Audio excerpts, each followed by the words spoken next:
အပေတကားပိနိဗ္ဗာန်ကပို့စီခြင်းကအားလုံးဆက်လက်နာကြတော်မူကြပါခင်ဗျာတရားပွဲဒီတရားပွဲဦးစင်းလည်းဟောလာခဲ့ပါတရားပွဲတိုင်းတရားပွဲတိုင်းဟာဖြင့်ဓမ္မတွေကများတရားတွေကနည်းဓမ္မတွေကဒီမဲ့လေး900လောက်ရှိရင်တရားတွေက150 200လောက်ပဲရှိတရားတွေလည်းဘယ်သွားကုန်ကြမှမသိပါဘူးဓမ္မတွေကသရာစိတ်ရှိတရားတွေကနည်းဒါကြောင့်မလို့လည်းပဲဓမ္မတွေကသရာစိတ်ရှိလို့နတ်ပြည်6ထားကြည့်ပဲစိုးစံကြတရားတွေကဘယ်များရောက်တယ်တော့မပြောတတ်ပါဘူးဘာကြောင့်သရာမရှိဘူးအဲဒီတော့ဒီတရားတွေဓမ္မကြီးတွေကလည်းနည်းနည်းပါးပါးလည်းပဲတရားကြီးတွေကိုပြောပြအောင်ပါအိမ်အောင်ဆုံးအိမ်အောင်မဆုံးနဲ့အိမ်အောင်ဆုံးသွားအောင်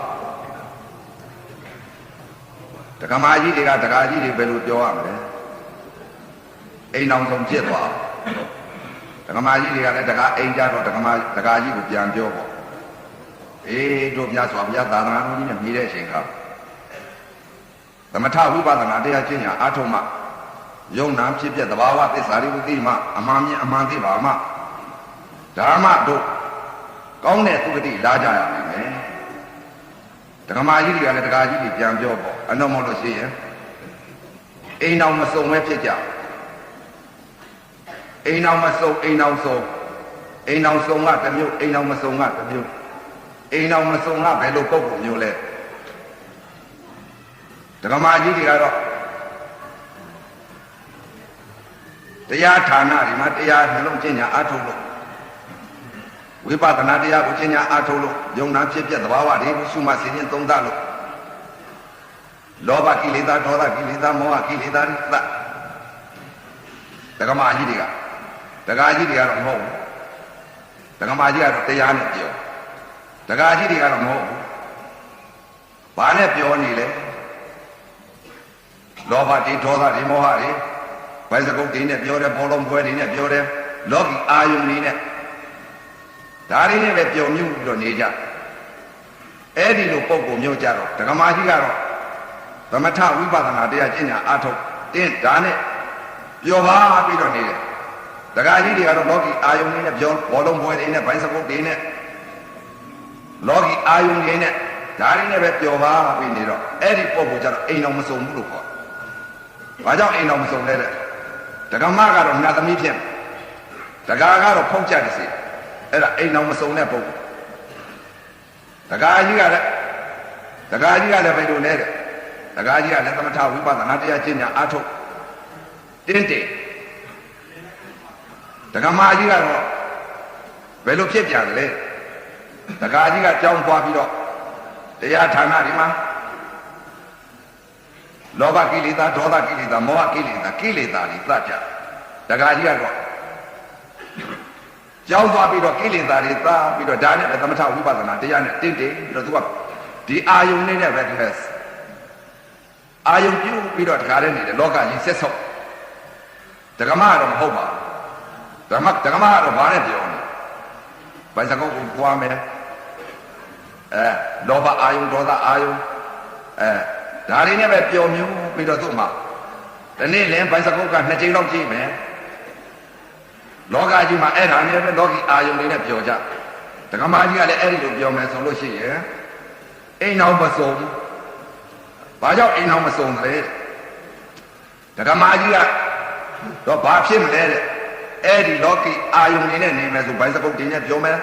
လောကီအာယုန်တွေနဲ့လှခြင်းနဲ့ပါခြင်းနဲ့တခါတည်းလောကီအာယုန်နဲ့အာယုန်တော့ကိုလိုက်ပြီးခံစားမျက်စိအာယုန်ခံစားနာအာယုန်အသံနဲ့နားနဲ့ထိမှန်လိုက်တဲ့အသံကိုအာယုန်ခံစား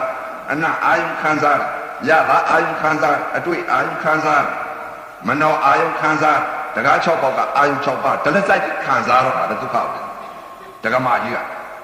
ဒီလိုခံစားလိုက်တော့ဓမ္မကြီးကဘာနဲ့တူလဲတဲ့ခန္ဓာ၅ပါးယုံနာတရားပြတ်တော်မယ်ဆိုတော့ဘာဖြစ်မလဲတဲ့ဖုတ်ချက်တစ်စီဓမ္မကြီးကဖုတ်ချက်တစ်စီဖြစ်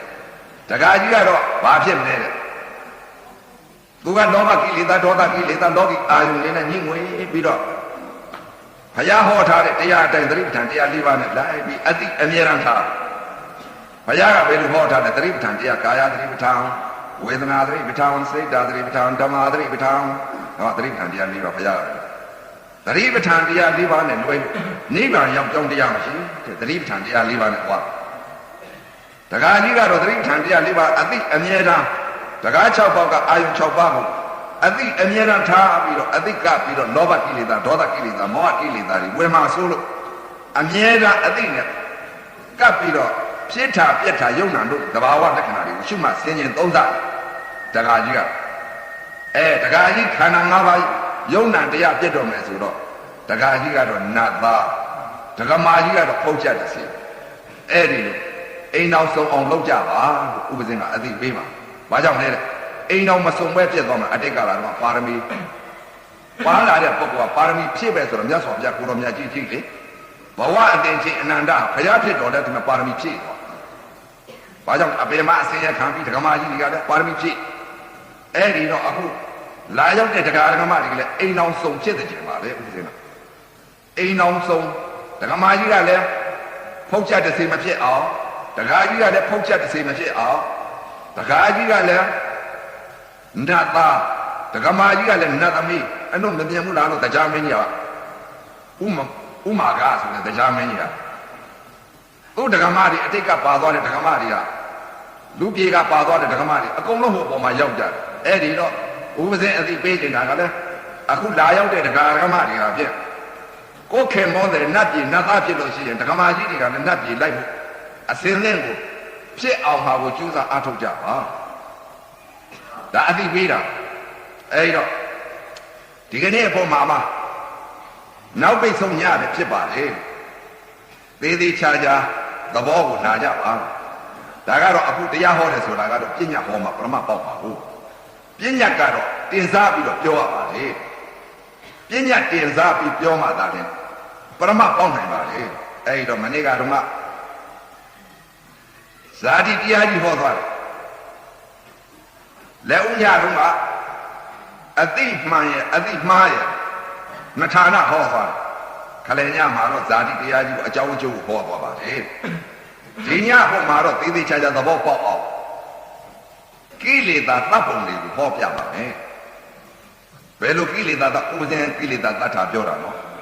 ဥပဇင်းခန္ဓာကိုယ်ကရှာထားတဲ့တရားကိုဥပဇင်းကအတိတ်ကာလတုန်းက20နဲ့တလဟာဖြစ်အယုတ်ကြည်ကြည်အကြီးခန်းကလူသိရင်သိမသိတရားရဘာမှမငဲ့ကွက်ဖဲနဲ့ဒီမဲ့ခန္ဓာကြီးကိုမငဲ့ကွက်ဖဲနဲ့အယုတ်ကြည်ကြည်အကြီးခန်းဆိုပြီးတော့ကျင့်ကြံအားထုတ်ခဲ့ပါလေအဲ့ဒီတော့ဥပဇင်းမြင်တဲ့အမြင်တွေအသိတွေဥပဇင်းဤပယ်သတ်ပုံတွေဒါတွေကိုတရားဓမ္မများဒီညအဖို့မှာတော့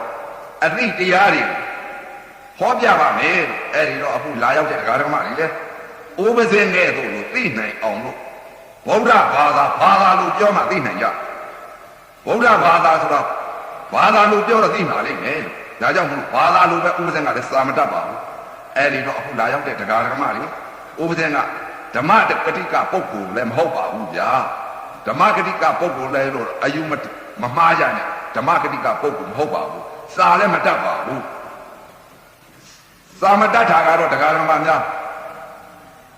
ဥပဇင်းဟာခဏခဏထည့်ပြောတယ်စာမတတ်ပါဘူးအဲ့တော့လောကီရေးရာမှာပညာတတ်တွေဟာဖြစ်ဥပဇင်းကပညာဆိုတာကခေါ်ခြင်းလို့ခေါ်အမှားကြီးအဲ့တော့သမုဒိသစ္စာကိုကဲပညာဆိုတာအမှန်ယူမလားအမှားယူမလားပညာဆိုတာခေါ်ခြင်းခေါ်တာဘာကြောင့်လဲတဲ့ခေါ်ခြင်းတို့ခေါ်ကြတာကိုထင်တာကိုခေါ်တယ်ပညာဆိုတာအဲ့တော့ပညာတင်ပြီးမှသာပရမတ်ပေါက်နိုင်ပါလေအဲ့တော့ပညာတတ်ကလေးများမှားသွားလို့ရှိရင်အခုလောကုတ္တရာနှစ်ဌာနရှိသမုဒိသစ္စာပရမတ်သစ္စာနည်းနည်းရှိတော့ပရိယပရိပပရိဝေဒသာသနာ300ရှိတယ်နဲ့ကဥပဇင်းဟာပရိယကိုမကျွမ်းကျင်ခဲ့လို့ပညာတတ်မှားလို့ရှိရင်ပြအခုလာရောက်တဲ့ပရိယကျွမ်းကျင်တဲ့ပညာရှင်ပုဂ္ဂိုလ်ကြီးတွေပါပါလိမ့်မယ်ပညာရှင်ပုဂ္ဂိုလ်ကြီးတွေပါပါလိမ့်မယ်ဆိုတော့ဥပဇင်းပညာတတ်ကလေးများမှားလို့ရှိရင်ပြဝေပြီးပါလေလိုလို့ရှိရင်လည်းဖြည့်ပြီးတော့ပြီးပါ ပို့လို့ရှိလို့ရှိလဲနှုတ်ပေးပါလို့အနုဥပစင်းကစာမတတ်ပဲစာမတတ်လို့တရားဓမ္မများဥပစင်းကတောင်းပါပါလေစာပတ်စင်လေးရှိရမဖတ်တတ်တယ်ဥပစင်းပူမှာဥပစင်းတွေကိုစာလေးဖတ်လို့ရှိရင်ဖြင့်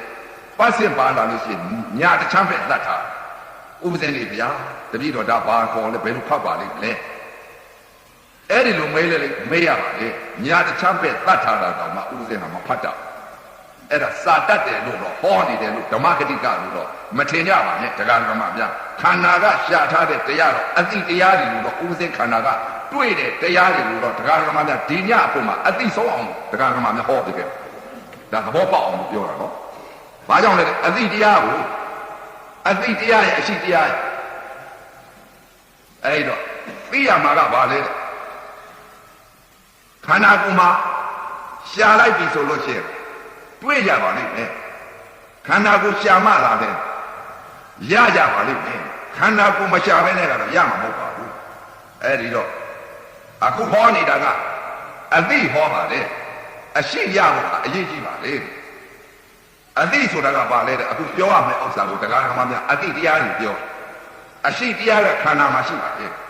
အဲ့တော့အသိတရားရဲ့အရှိတရားရဲ့ခန္ဓာကိုအရှိတရားကိုရတာကိုအရေးကြီးပါလေရထားဖို့အရေးကြီးသိတာကတော့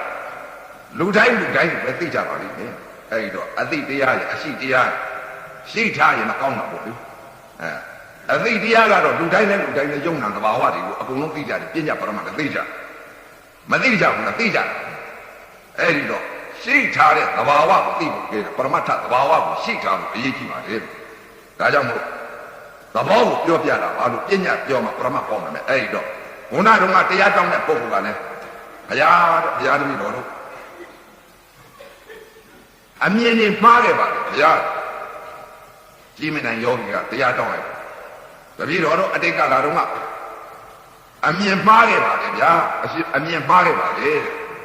ဇပရမတရားတွေဇသဘောတွေကိုမသိခဲ့ဘူးတဲ့ယုတ်သဘောတွေကိုလည်းမသိခဲ့ဘူးတဲ့ဒါတွေမသိခဲ့ဘူးတဲ့ဘယ်လိုသိလာခဲ့လဲတဲ့အတိတ်ကလာတော့တဏှာငါသိလာခဲ့ပါလေဘယ်လိုငါတွေသိလာခဲ့ကြလဲခုနတရားတောင်းတဲ့ပုဂ္ဂိုလ်ကတောင်းလိုက်တယ်တပည့်တော်တို့အတိတ်ကလာတော့သိထားတဲ့အတိတ်တွေကခန္ဓာ၅ပါးလည်းမမြင်ခဲ့ဘူးဓာတ်တရားလည်းမသိဘူးပရမတ်တရားလည်းမသိခဲ့ဘူးမသိခဲ့တော့ခန္ဓာကိုယ်ကြီးကိုစွဲကြတယ်အမြင်မှားအယူမှားခဲ့ပါလေတဲ့ဘာတွေကိုအမြင်မှားအယူမှားခဲ့လဲခန္ဓာ၅ပါးကိုမမြင်ခဲ့ဘူးမမြင်ခဲ့တော့ဘယ်လိုလဲခန္ဓာ၅ပါးကိုစွဲကြပါလေဘယ်လိုစွဲတယ်တဲ့ခန္ဓာ၅ပါးကိုယုပ္ပခန္ဓာလည်းငါဝေဒနာလည်းငါသင်ညာလည်းငါသင်္ခါရလည်းငါဝိညာဏလည်းငါစွဲလာခဲ့ကြပါလေဓာတ်သဘောတွေလည်းမသိဘူးယုတ်သဘောတွေလည်းမသိဘူးနာမ်ဓာတ်ဤသဘောယုတ်ဓာတ်ဤသဘောသဘာဝလက္ခဏာတာမြင်ညလက္ခဏာတာမြင်ညသဘောတွေမသိကြပါဘူးတဲ့ခုနကတရားတောင်းတဲ့ပုဂ္ဂိုလ်အခုတော့တရားဓမ္မများအရေးကြီးဆုံးအချက်ကတဲ့လောကီလောကုတ္တရာနှစ်ဌာနရှိတယ်လောကီနဲ့လောကုတ္တရာဆက်ပြောမှသိအဲ့တော့ပညာပရမတ်နှစ်ခုဆက်နေပါလေပညာပြောမှပရမတ်ဟောပါတယ်အဲ့တော့လောကီမှာလည်းရှိတယ်လောကုတ္တရာမှာလည်းလောကီလောကုတ္တရာနှစ်ဌာနရှိတဲ့အခါလုံမှလည်းရကြမယ်လောကီမှာလည်းလုံကြတယ်မို့လားအလုပ်တွေပိုက်ဆံလို့ခြင်းလို့ရှိရင်အလုပ်လုပ်ကြမှာဒါလည်းပိုက်ဆံရကြတယ်ဈေးရောက်ရင်ပိုက်ဆံရကြတယ်အလုပ်လုပ်မှဒါလည်းပိုက်ဆံရမယ်အလုပ်မလုပ်ဖဲနဲ့ကတော့ဘယ်တော့မှပိုက်ဆံမရဘူးအဲ့တော့လောကုတ္တရာနဲ့မှလည်းအလုပ်ရကြမှာပါပဲအလုပ်မလုပ်ဖဲနဲ့တော့သိရင်အလုံးမလုံးဖဲနဲ့တော့သိရင်ပြီးရောလို့ဒီလိုမယူဆကြပါနဲ့ခန္ဓာကိုယ်အလုံးလုံးပြီးတော့ကြည့်လိုက်လို့ရှိရင်လောကီမှာဈေးရောက်လို့ပိုက်ဆံရတယ်လို့ခန္ဓာကိုယ်မှာလည်းတရားနှောင်းရှင်းညာအားထုတ်လိုက်လို့ခန္ဓာကိုယ်မြင်လာလို့သိလာလို့ရှိလို့ရှိရင်ဖြင့်အလုံးလုံးလိုက်လို့ရှိလို့ရှိရင်ဖြင့်လောကီမှာပိုက်ဆံရတယ်လို့ခန္ဓာကိုယ်ပေါ်မှာဓာတ်ပရမတ်သစ္စာ၄ပါးကိုမြင်လာပါလိမ့်မယ်မလုတ်ဖဲနဲ့ကတော့အသိလေးနဲ့တော့မနေကြပါနဲ့အသိလေးနဲ့နေပြီဆိုလို့ရှိရင်ရေစုံမျောကြပါလိမ့်မယ်။ဘာကြောင့်လဲတဲ့အသိတရားရဲ့အရှိတရားကိုအသိတရားကသိရင်မရှိအရှိတရားကတော့ခန္ဓာရှာလိုက်လို့ရှိရင်အရှိတရားကိုရကြပါလိမ့်မယ်ကိုယ်ခန္ဓာကိုယ်ကရထားတဲ့တရားရှိနေပါလိမ့်မယ်တကယ်သဘာဝကိုသိနေပါလိမ့်မယ်အဲ့ဒီတော့တရားဓမ္မများအခုအသိပေးတာကသာသနာကြီးနဲ့မှီတဲ့အချိန်ခါမှာပညာအထုတ်တဲ့ယောဂီပုဂ္ဂိုလ်မှန်သမျှကရကြပါလိမ့်မယ်ဘယ်လိုရကြမလဲအထိုင်နေတယ်ဒီမဲ့သုလသောတာပန်ဖြစ်နိုင်တယ် တထိုင်နေလည်းမစ္စည်းမသောတာပန်ဖြစ်နိုင်တဲ့ပညာပြောတာနော်သူလာသောတာပန်ဆိုတာရှိတာမဟုတ်ဘူးမစ္စည်းမသောတာပန်ဆိုတာရှိတာမဟုတ်ဘူးမဟာသောတာပန်ဆိုတာရှိတာမဟုတ်ဘူးတချို့ပြောလိပြောတာရှိတယ်မစ္စည်းမသောတာပန်ခေါ်တာဗမာလူပြောတာပြုဘာကြောင့်ဗမာလူပြောတာလဲမဟာသောတာပန်ချာနဲ့သူလာသောတာပန်ချာစိတ်ကလေးကိုပြောမလို့စိတ်ကလေးအပြောင်းလဲရောက်သွားတဲ့စိတ်ကလေးကိုပြောမလို့အဲ့ဒီစိတ်ကလေးကိုရောက်သွားတဲ့ခလဲကိုရောက်သွားလို့မစ္စည်းမအလေလန်းကြောင်းကိုပြောတာဟိုသဘောနဲ့စာရီပါရီတဲ့တော့ပါမှာမဟုတ်ဘူးအဲ့တော့ဥပဒေစိတ်တဲ့စိတ်ကလေးတွေကိုပြောကြည့်လို့ပါဗျာပညာကတော့ပညာပြောရမှာပဲလို့ပရမသဘောပေါက်နာကြပါလို့ဒကာဒကမများယောဂီပုဂ္ဂိုလ်တွေကဖြင့်အသိဉာဏ်ကိုဖွင့်ပေးတာပါအဲ့တော့တရားဆိုတာတစ်ထိုင်နဲ့လည်းရပါလိမ့်မယ်ဘာကြောင့်လဲသရာအရေးကြီးတယ်ဘုရားကသရာရဲ့ဝရိယရဲ့တတိရဲ့သမာဓိပညာရဲ့ဘုံ၅ပါးလက်ကင်ထားဘုံ၅ပါးလက်ကင်ထားရောဘုံ၅ပါးရပြီဆိုရင်ဘုရားဖြစ်ပါလေဘုံ၅ပါးမှမရှိလို့ရှိရင်ဖြစ်ဘယ်တော့မှမဘုရားမဖြစ်ပါဘူးဘာကြောင့်လဲဘုံ၅ပါးသိတာဘူးအဲ့ဒီတော့အခုလာရောက်တဲ့တရားဓမ္မတွေလည်းပဲတရားဆိုတဲ့ဥစ္စာအရေးကြီးဆုံးချက်ကနိဗ္ဗာန်လမ်းပြအရေးကြီးပါလေဘုရားကလည်းဆရာကောင်းတယ်ဆရာအရေးကြီးပါလေဆရာကလည်းမှန်ပါမှဆရာကလည်းသူမြတ်စွာဘုရားကိုတော်မြတ်ကြီးအယုအခြေကြီးအရေးခံကသူကျင့်သွားတာဘူးဘုရားလည်းဖြစ်ပြီးဟောသူကပြလိုက်တော့ဟောသောတာပန်လည်းတည်းမကြဘူးပြသရဂံလည်းတည်းမကြဘူးအနာဂံလည်းတည်းမကြဘူးအရဟတမေအရဟတဘုလည်းအကုန်လုံးရသွားကြအဲ့ဒီလိုဘုရားရှင်ကိုတော်မြတ်ကြီးကပြလိုက်တော့အကုန်လုံးပဲနိဗ္ဗာန်ကိုအကုန်ပူးကြပါလေအဲ့တော့ဘုရားကဘယ်လိုပြောတာလဲအရေးကြီးဆုံးအချက်ကဆရာပါပဲလို့ဆရာကောင်းအရေးကြီးပါလေဆရာမှန်နဲ့တွေ့လို့ရှိရင်သံဃာကိုကာပြနိုင်ပါလေဆရာမှားနဲ့တွေ့လိုက်လို့ရှိရင်သံဃာလွန်နေကြပါလိမ့်မယ်လို့အသိပေးတာပါတရားတော်မှာများအဲ့ဒီတော့အရေးကြီးဆုံးအချက်ကအခုလာရောက်တဲ့တရားတော်မှာတွေတထိုင်နဲ့လည်းဒီမဲ့သုလာသောတာပန်ဖြစ်နေဘာကြောင့်ဖြစ်နိုင်လဲလို့တရားတော်မှာများနောက်ကြတော့မှအသိကြီးပေါ်ပြီတထိုင်နဲ့လည်းသုလာသောတာပန်မရှိမှသောတာပန်မဟာသောတာပန်ကြီးဖြစ်နိုင်ပါလေဘာကြောင့်လဲဓာတ်တစ်ပါးကိုအစအလေးအဆုံးကိုသိလိုက်ဖို့အရေးကြီးဘယ်ဓာတ်လဲတဲ့ဘုရားရှင်ကိုတော်မြတ်ကြီးကဓာတ်ကြီးလေးပါးကိုမဟာဘုဓာတ်ကြီးလေးပါးဟောတာပထဝီဓာတ်အာဘောဓာတ်တေဇောဓာတ်ဝါယောဓာတ်ဓာတ်ကြီးလေးပါးရှိပထဝီဣလက္ခဏာသဘောအာဘောဣလက္ခဏာသဘောတေဇောဣလက္ခဏာသဘောဝါယောဣလက္ခဏာသဘောတရားတွေနော်ပထဝီလက္ခဏာသဘောကသာတဲ့များတော့သူများရွတ်တာဖတ်တာကြားတယ်ခဲမှာပထဝီနုညာပထဝီမာပထဝီလေးပထဝီအဲ့ဒီလိုဆိုအာဘောကတော့ခွဲစီအာဘောယိုစီအာဘောအဲ့ဒီလိုဆိုသာတဲ့ပူအေးအေးသောတဲ့ထောက်ခံဝါရောလှုပ်ရှားဝါရောတွန်းကန်ဝါရောအဲ့ဒီလိုသာတဲ့ဆိုခန္ဓာကိုယ်သတိပဋ္ဌာန်တရား၄ပါးနဲ့လိုက်တဲ့အချိန်ခါကျတော့ပထဝီဤသဘောကိုသိလာလိမ့်မယ်ဘယ်လိုသိလာမလဲတင်းသဘောလည်းသိလိမ့်မယ်တောက်လာတဲ့သဘောတွေလည်းသိလိမ့်မယ်ထုံလာတဲ့သဘောတွေလည်းသိလိမ့်မယ်ကျင်လာတဲ့သဘောတွေလည်းသိလိမ့်မယ်အောက်လာတဲ့သဘောတွေလည်းသိလိမ့်မယ်ကြိုက်လာတဲ့သဘောတွေလည်းသိလိမ့်မယ်စားတဲ့ကတော့ကြိုက်တယ်လို့မပါဘူးကျင်တယ်လို့မပါဘူးထုံတယ်လို့မပါဘူးနုညံပထဝီတဲ့မာပထဝီတဲ့တင်းပထဝီတဲ့လေးပထဝီအဲ့ဒီလိုပါတယ်ခန္ဓာရှာလိုက်ရင်ဟောသဘောတွေပေါက်ပါလေဗျခန္ဓာရှာလိုက်တော့ကဲသဘောချင်းကတော့အတူတူပဲမာပထဝီတင်းပထဝီလေးပထဝီတဲ့မြေဓာတ်ဤသဘောတရားပထဝီအဲ့ဒီလိုခန္ဓာရှာလိုက်တော့သဘောတွေပေါက်တာလေခဲမာပထဝီနုညံပထဝီမာပထဝီလေးပထဝီအဲ့ဒီလိုဆိုတော့ခန္ဓာကရှာလိုက်တဲ့ဝိပဿနာယောဂီပုဂ္ဂိုလ်ဟာဖြစ်ခန္ဓာကိုယ်ဓာတ်တစ်ပါးကိုအစအလေအဆုံးကိုသိလိုက်ပြီကျင်းတဲ့သဘောကိုလည်းသိလိုက်တယ်တောင်းတဲ့သဘောကိုလည်းသိလိုက်တယ်ကျင်းတဲ့သဘောကိုလည်းသိလိုက်တယ်ထုံတဲ့သဘောကိုလည်းသိလိုက်တယ်အောက်လာတဲ့သဘောကိုလည်းသိလိုက်တယ်ကြိုက်လာတဲ့သဘောကိုလည်းသိလိုက်တယ်စားတဲ့မှာကြိုက်လာတာလည်းမပါဘူးထုံလာတာလည်းမပါဘူးကျင်းလာတာလည်းမပါဘူးအောက်လာတာလည်းမပါဘူးခန္ဓာမှာတွေ့နေသဘောကိုတွေ့အဲ့ဒီပထဝီဓာတ်တစ်ပါးကိုတရားဓမ္မများတင်းသဘောကိုလည်းသိလိုက်အစအလယ်အဆုံးကိုသိလိုက်ရမယ်တောက်လာတဲ့သဘောကိုလည်းအစအလယ်အဆုံးကိုသိလိုက်ရမယ်ထုံလာတဲ့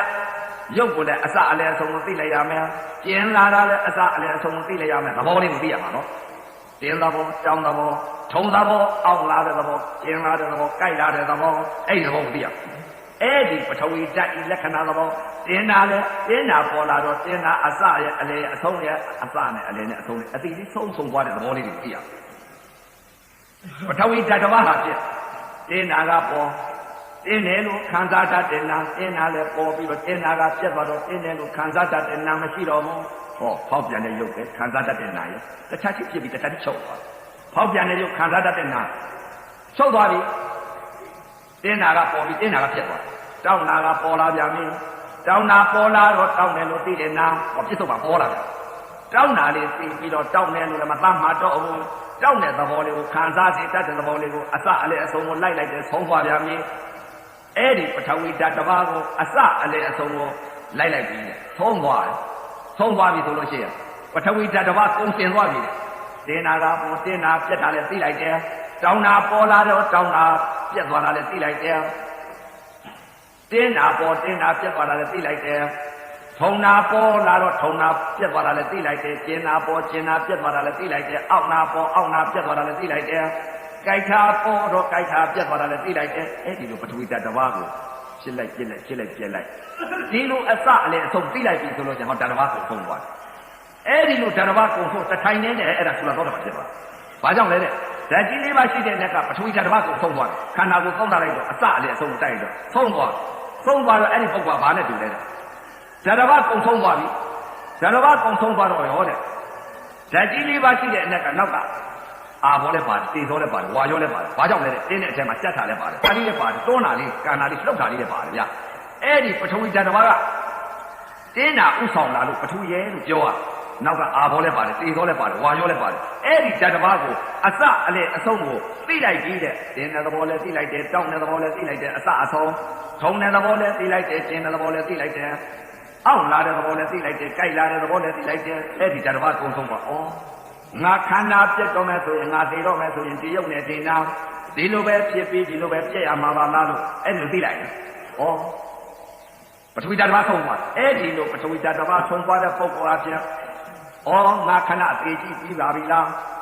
သိပြီခဏယုံနာနှစ်ပါးတစ်ခါတည်းဖြစ်ပြီးတစ်ခါတည်းချုပ်သွားပြီဓာတ်တစ်ပါးကုံဆုံးသွားပြီဓာတ်တစ်ပါးကုံဆုံးသွားတော့ဘယ်လိုသိလိုက်တယ်လဲတဲ့အဲ့ဒီပုဂ္ဂိုလ်ကဩငါသေတော့မယ်ဆိုလို့ရှိရင်ဒီလိုနဲ့ဒီလိုပဲဖြစ်လာမှာပါလားဒီလိုပဲဖြစ်လာရင်ငါဒီလိုပဲအသိကရမှာပါလားငါဒါနအာဟုလို့လည်းမရသီလအာဟုလို့လည်းမရဘာကိုငါအာဟုရမှာလဲဘုရားကအတိတ်နဲ့အနာဂတ်ပြစ္ဆုတ်ပံကာလသုံးပါးဟောထားတဲ့အ내ကငါအတိတ်ကိုအာဟုလို့လည်းမရဘူးအတိတ်ဆိုတာပြတ်သွားတဲ့ရုပ်နောက်ထပ်အတိတ်ကဘာမဖြစ်မရောက်သေးသောအနာဂတ်စိတ်ဆိုတာလည်းမမျောဘူးနဲ့တည်းမရှိသေးဘူးတဲ့မရောက်သေးဘူးတဲ့အာယုံမပြုတ်နဲ့တည်းမရှိပညာချင်းအတိတ်ကိုလည်းမတွင်းနဲ့တည်းပြတ်သွားတဲ့ရုပ်နောက်ထပ်အတိတ်တပံဇာတိနဲ့ဖြစ်ဩဒါနကိုလည်းငါအာဟုလို့မရ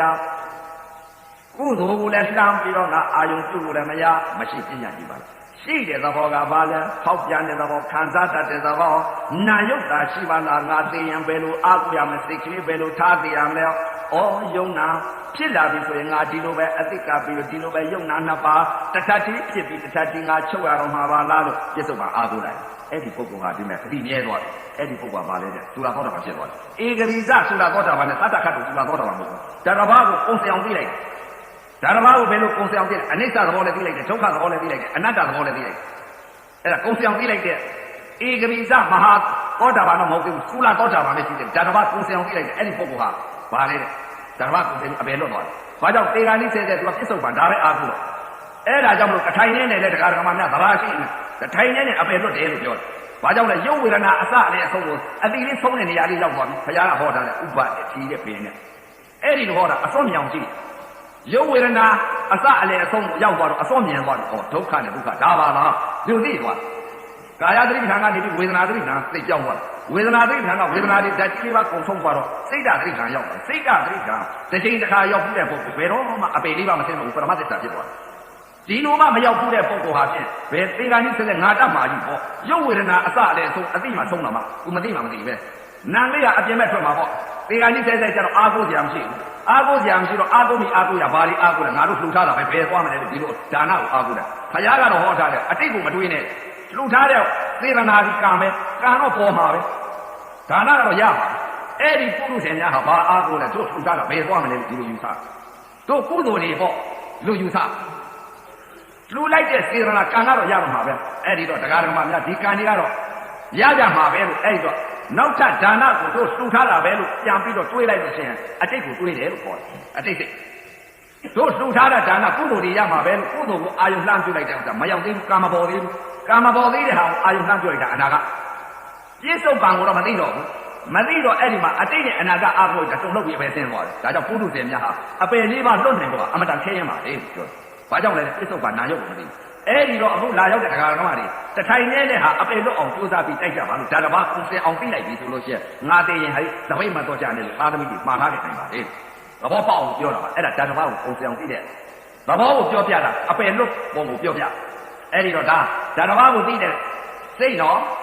ပထဝီဓာတ်ကိုကုံစင်အောင်သိလိုက်တင်းသဘောလဲကုံစင်အောင်သိလိုက်တယ်တောင်းသဘောလဲကုံစင်အောင်သိလိုက်တယ်ထုံသဘောလဲကုံစင်အောင်သိလိုက်တယ်တင်းသဘောတောင်းသဘောထုံသဘောကျင်သဘောအောင့်သဘောကြိုက်သဘောအဲ့ဒီပထဝီဓာတ်တစ်ပါးကိုကုံစင်အောင်သိလိုက်တဲ့စိတ်ကလေးအစရဲ့အလေရဲ့အဆုံးရဲ့သိလိုက်တဲ့စိတ်ကလေးအဲ့ဒီစိတ်ပြေ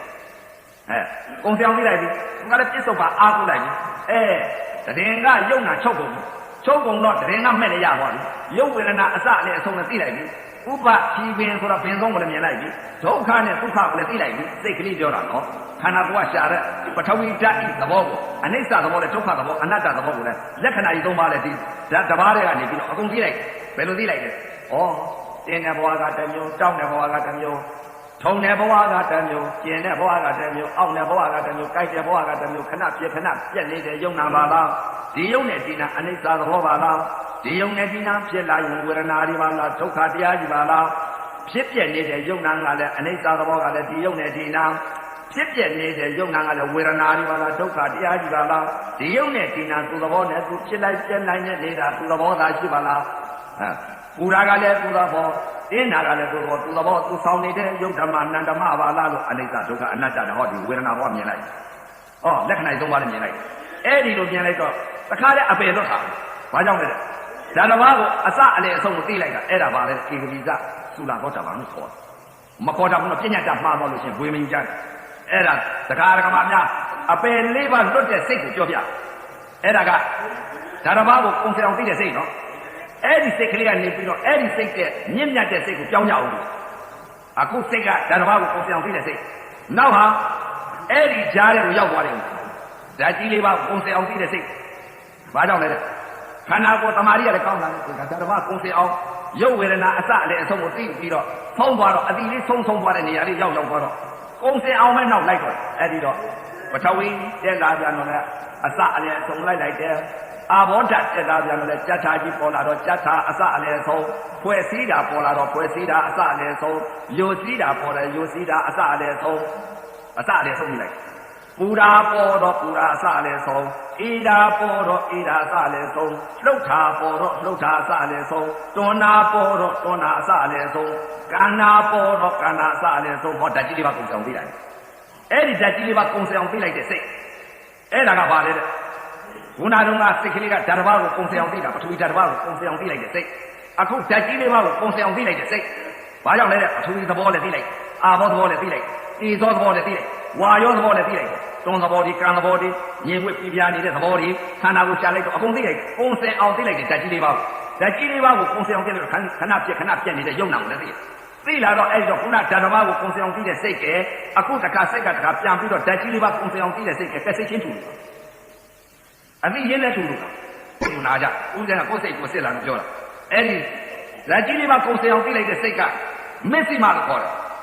အလေလေးအလ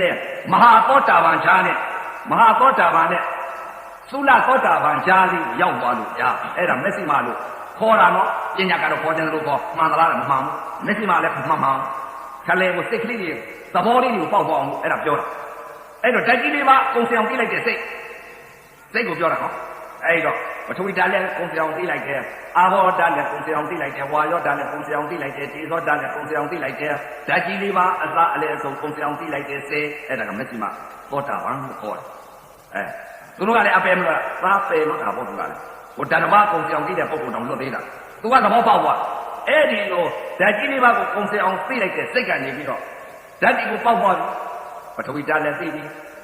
အာဘောဓာတ်လည်းသိပြီသေသောဓာတ်လည်းသိပြီဒါဥပဇင်ကျင့်လာတဲ့တရားအသိတွေကိုပြောတာနော်သူများရတာပြောတာမဟုတ်ကိုရှုလာတဲ့တရားတွေကိုတရားဓမ္မများနောက်လောက်တတ်ဖို့ပြောတာအဲ့ဒါဓာတ်ကြီးလေးပါကုံဆောင်သိလိုက်တဲ့စိတ်ဓာတ်ကြီးလေးပါကုံဆောင်သိလိုက်တော့ဘယ်လိုဖြစ်လာလဲဓာတ်ကြီးလေးပါဘောကဓာတ်သဘောကိုသိလိုက်ဓာတ်သဘောကိုဘယ်လိုသိလဲပထဝီသဘောလည်းသိလိုက်တယ်အာဘောဤသဘောလည်းသိလိုက်တယ်သေသောဤသဘောလည်းသိလိုက်တယ်ဝါယောဤသဘောလည်းသိလိုက်တယ်လက္ခဏာမြင်လာပြီဓာတ်သဘောလည်းသိဘယ်လိုဓာတ်သဘောသိလဲပထဝီသဘောဤခက်မှာပထဝီနုညာပထဝီမာပထဝီလေးပထဝီလို့ဒီလိုဇာတွေကဆိုအဲ့ဒီခန္ဓာမှာ ဓာတ်ကြီးလေးပါးလက္ခဏာသဘောဟာဖြင့်ပထဝီဓာတ်တစ်ပါးကိုအကြောင်းအကျိုးပြန်ရှာတယ်။ဩ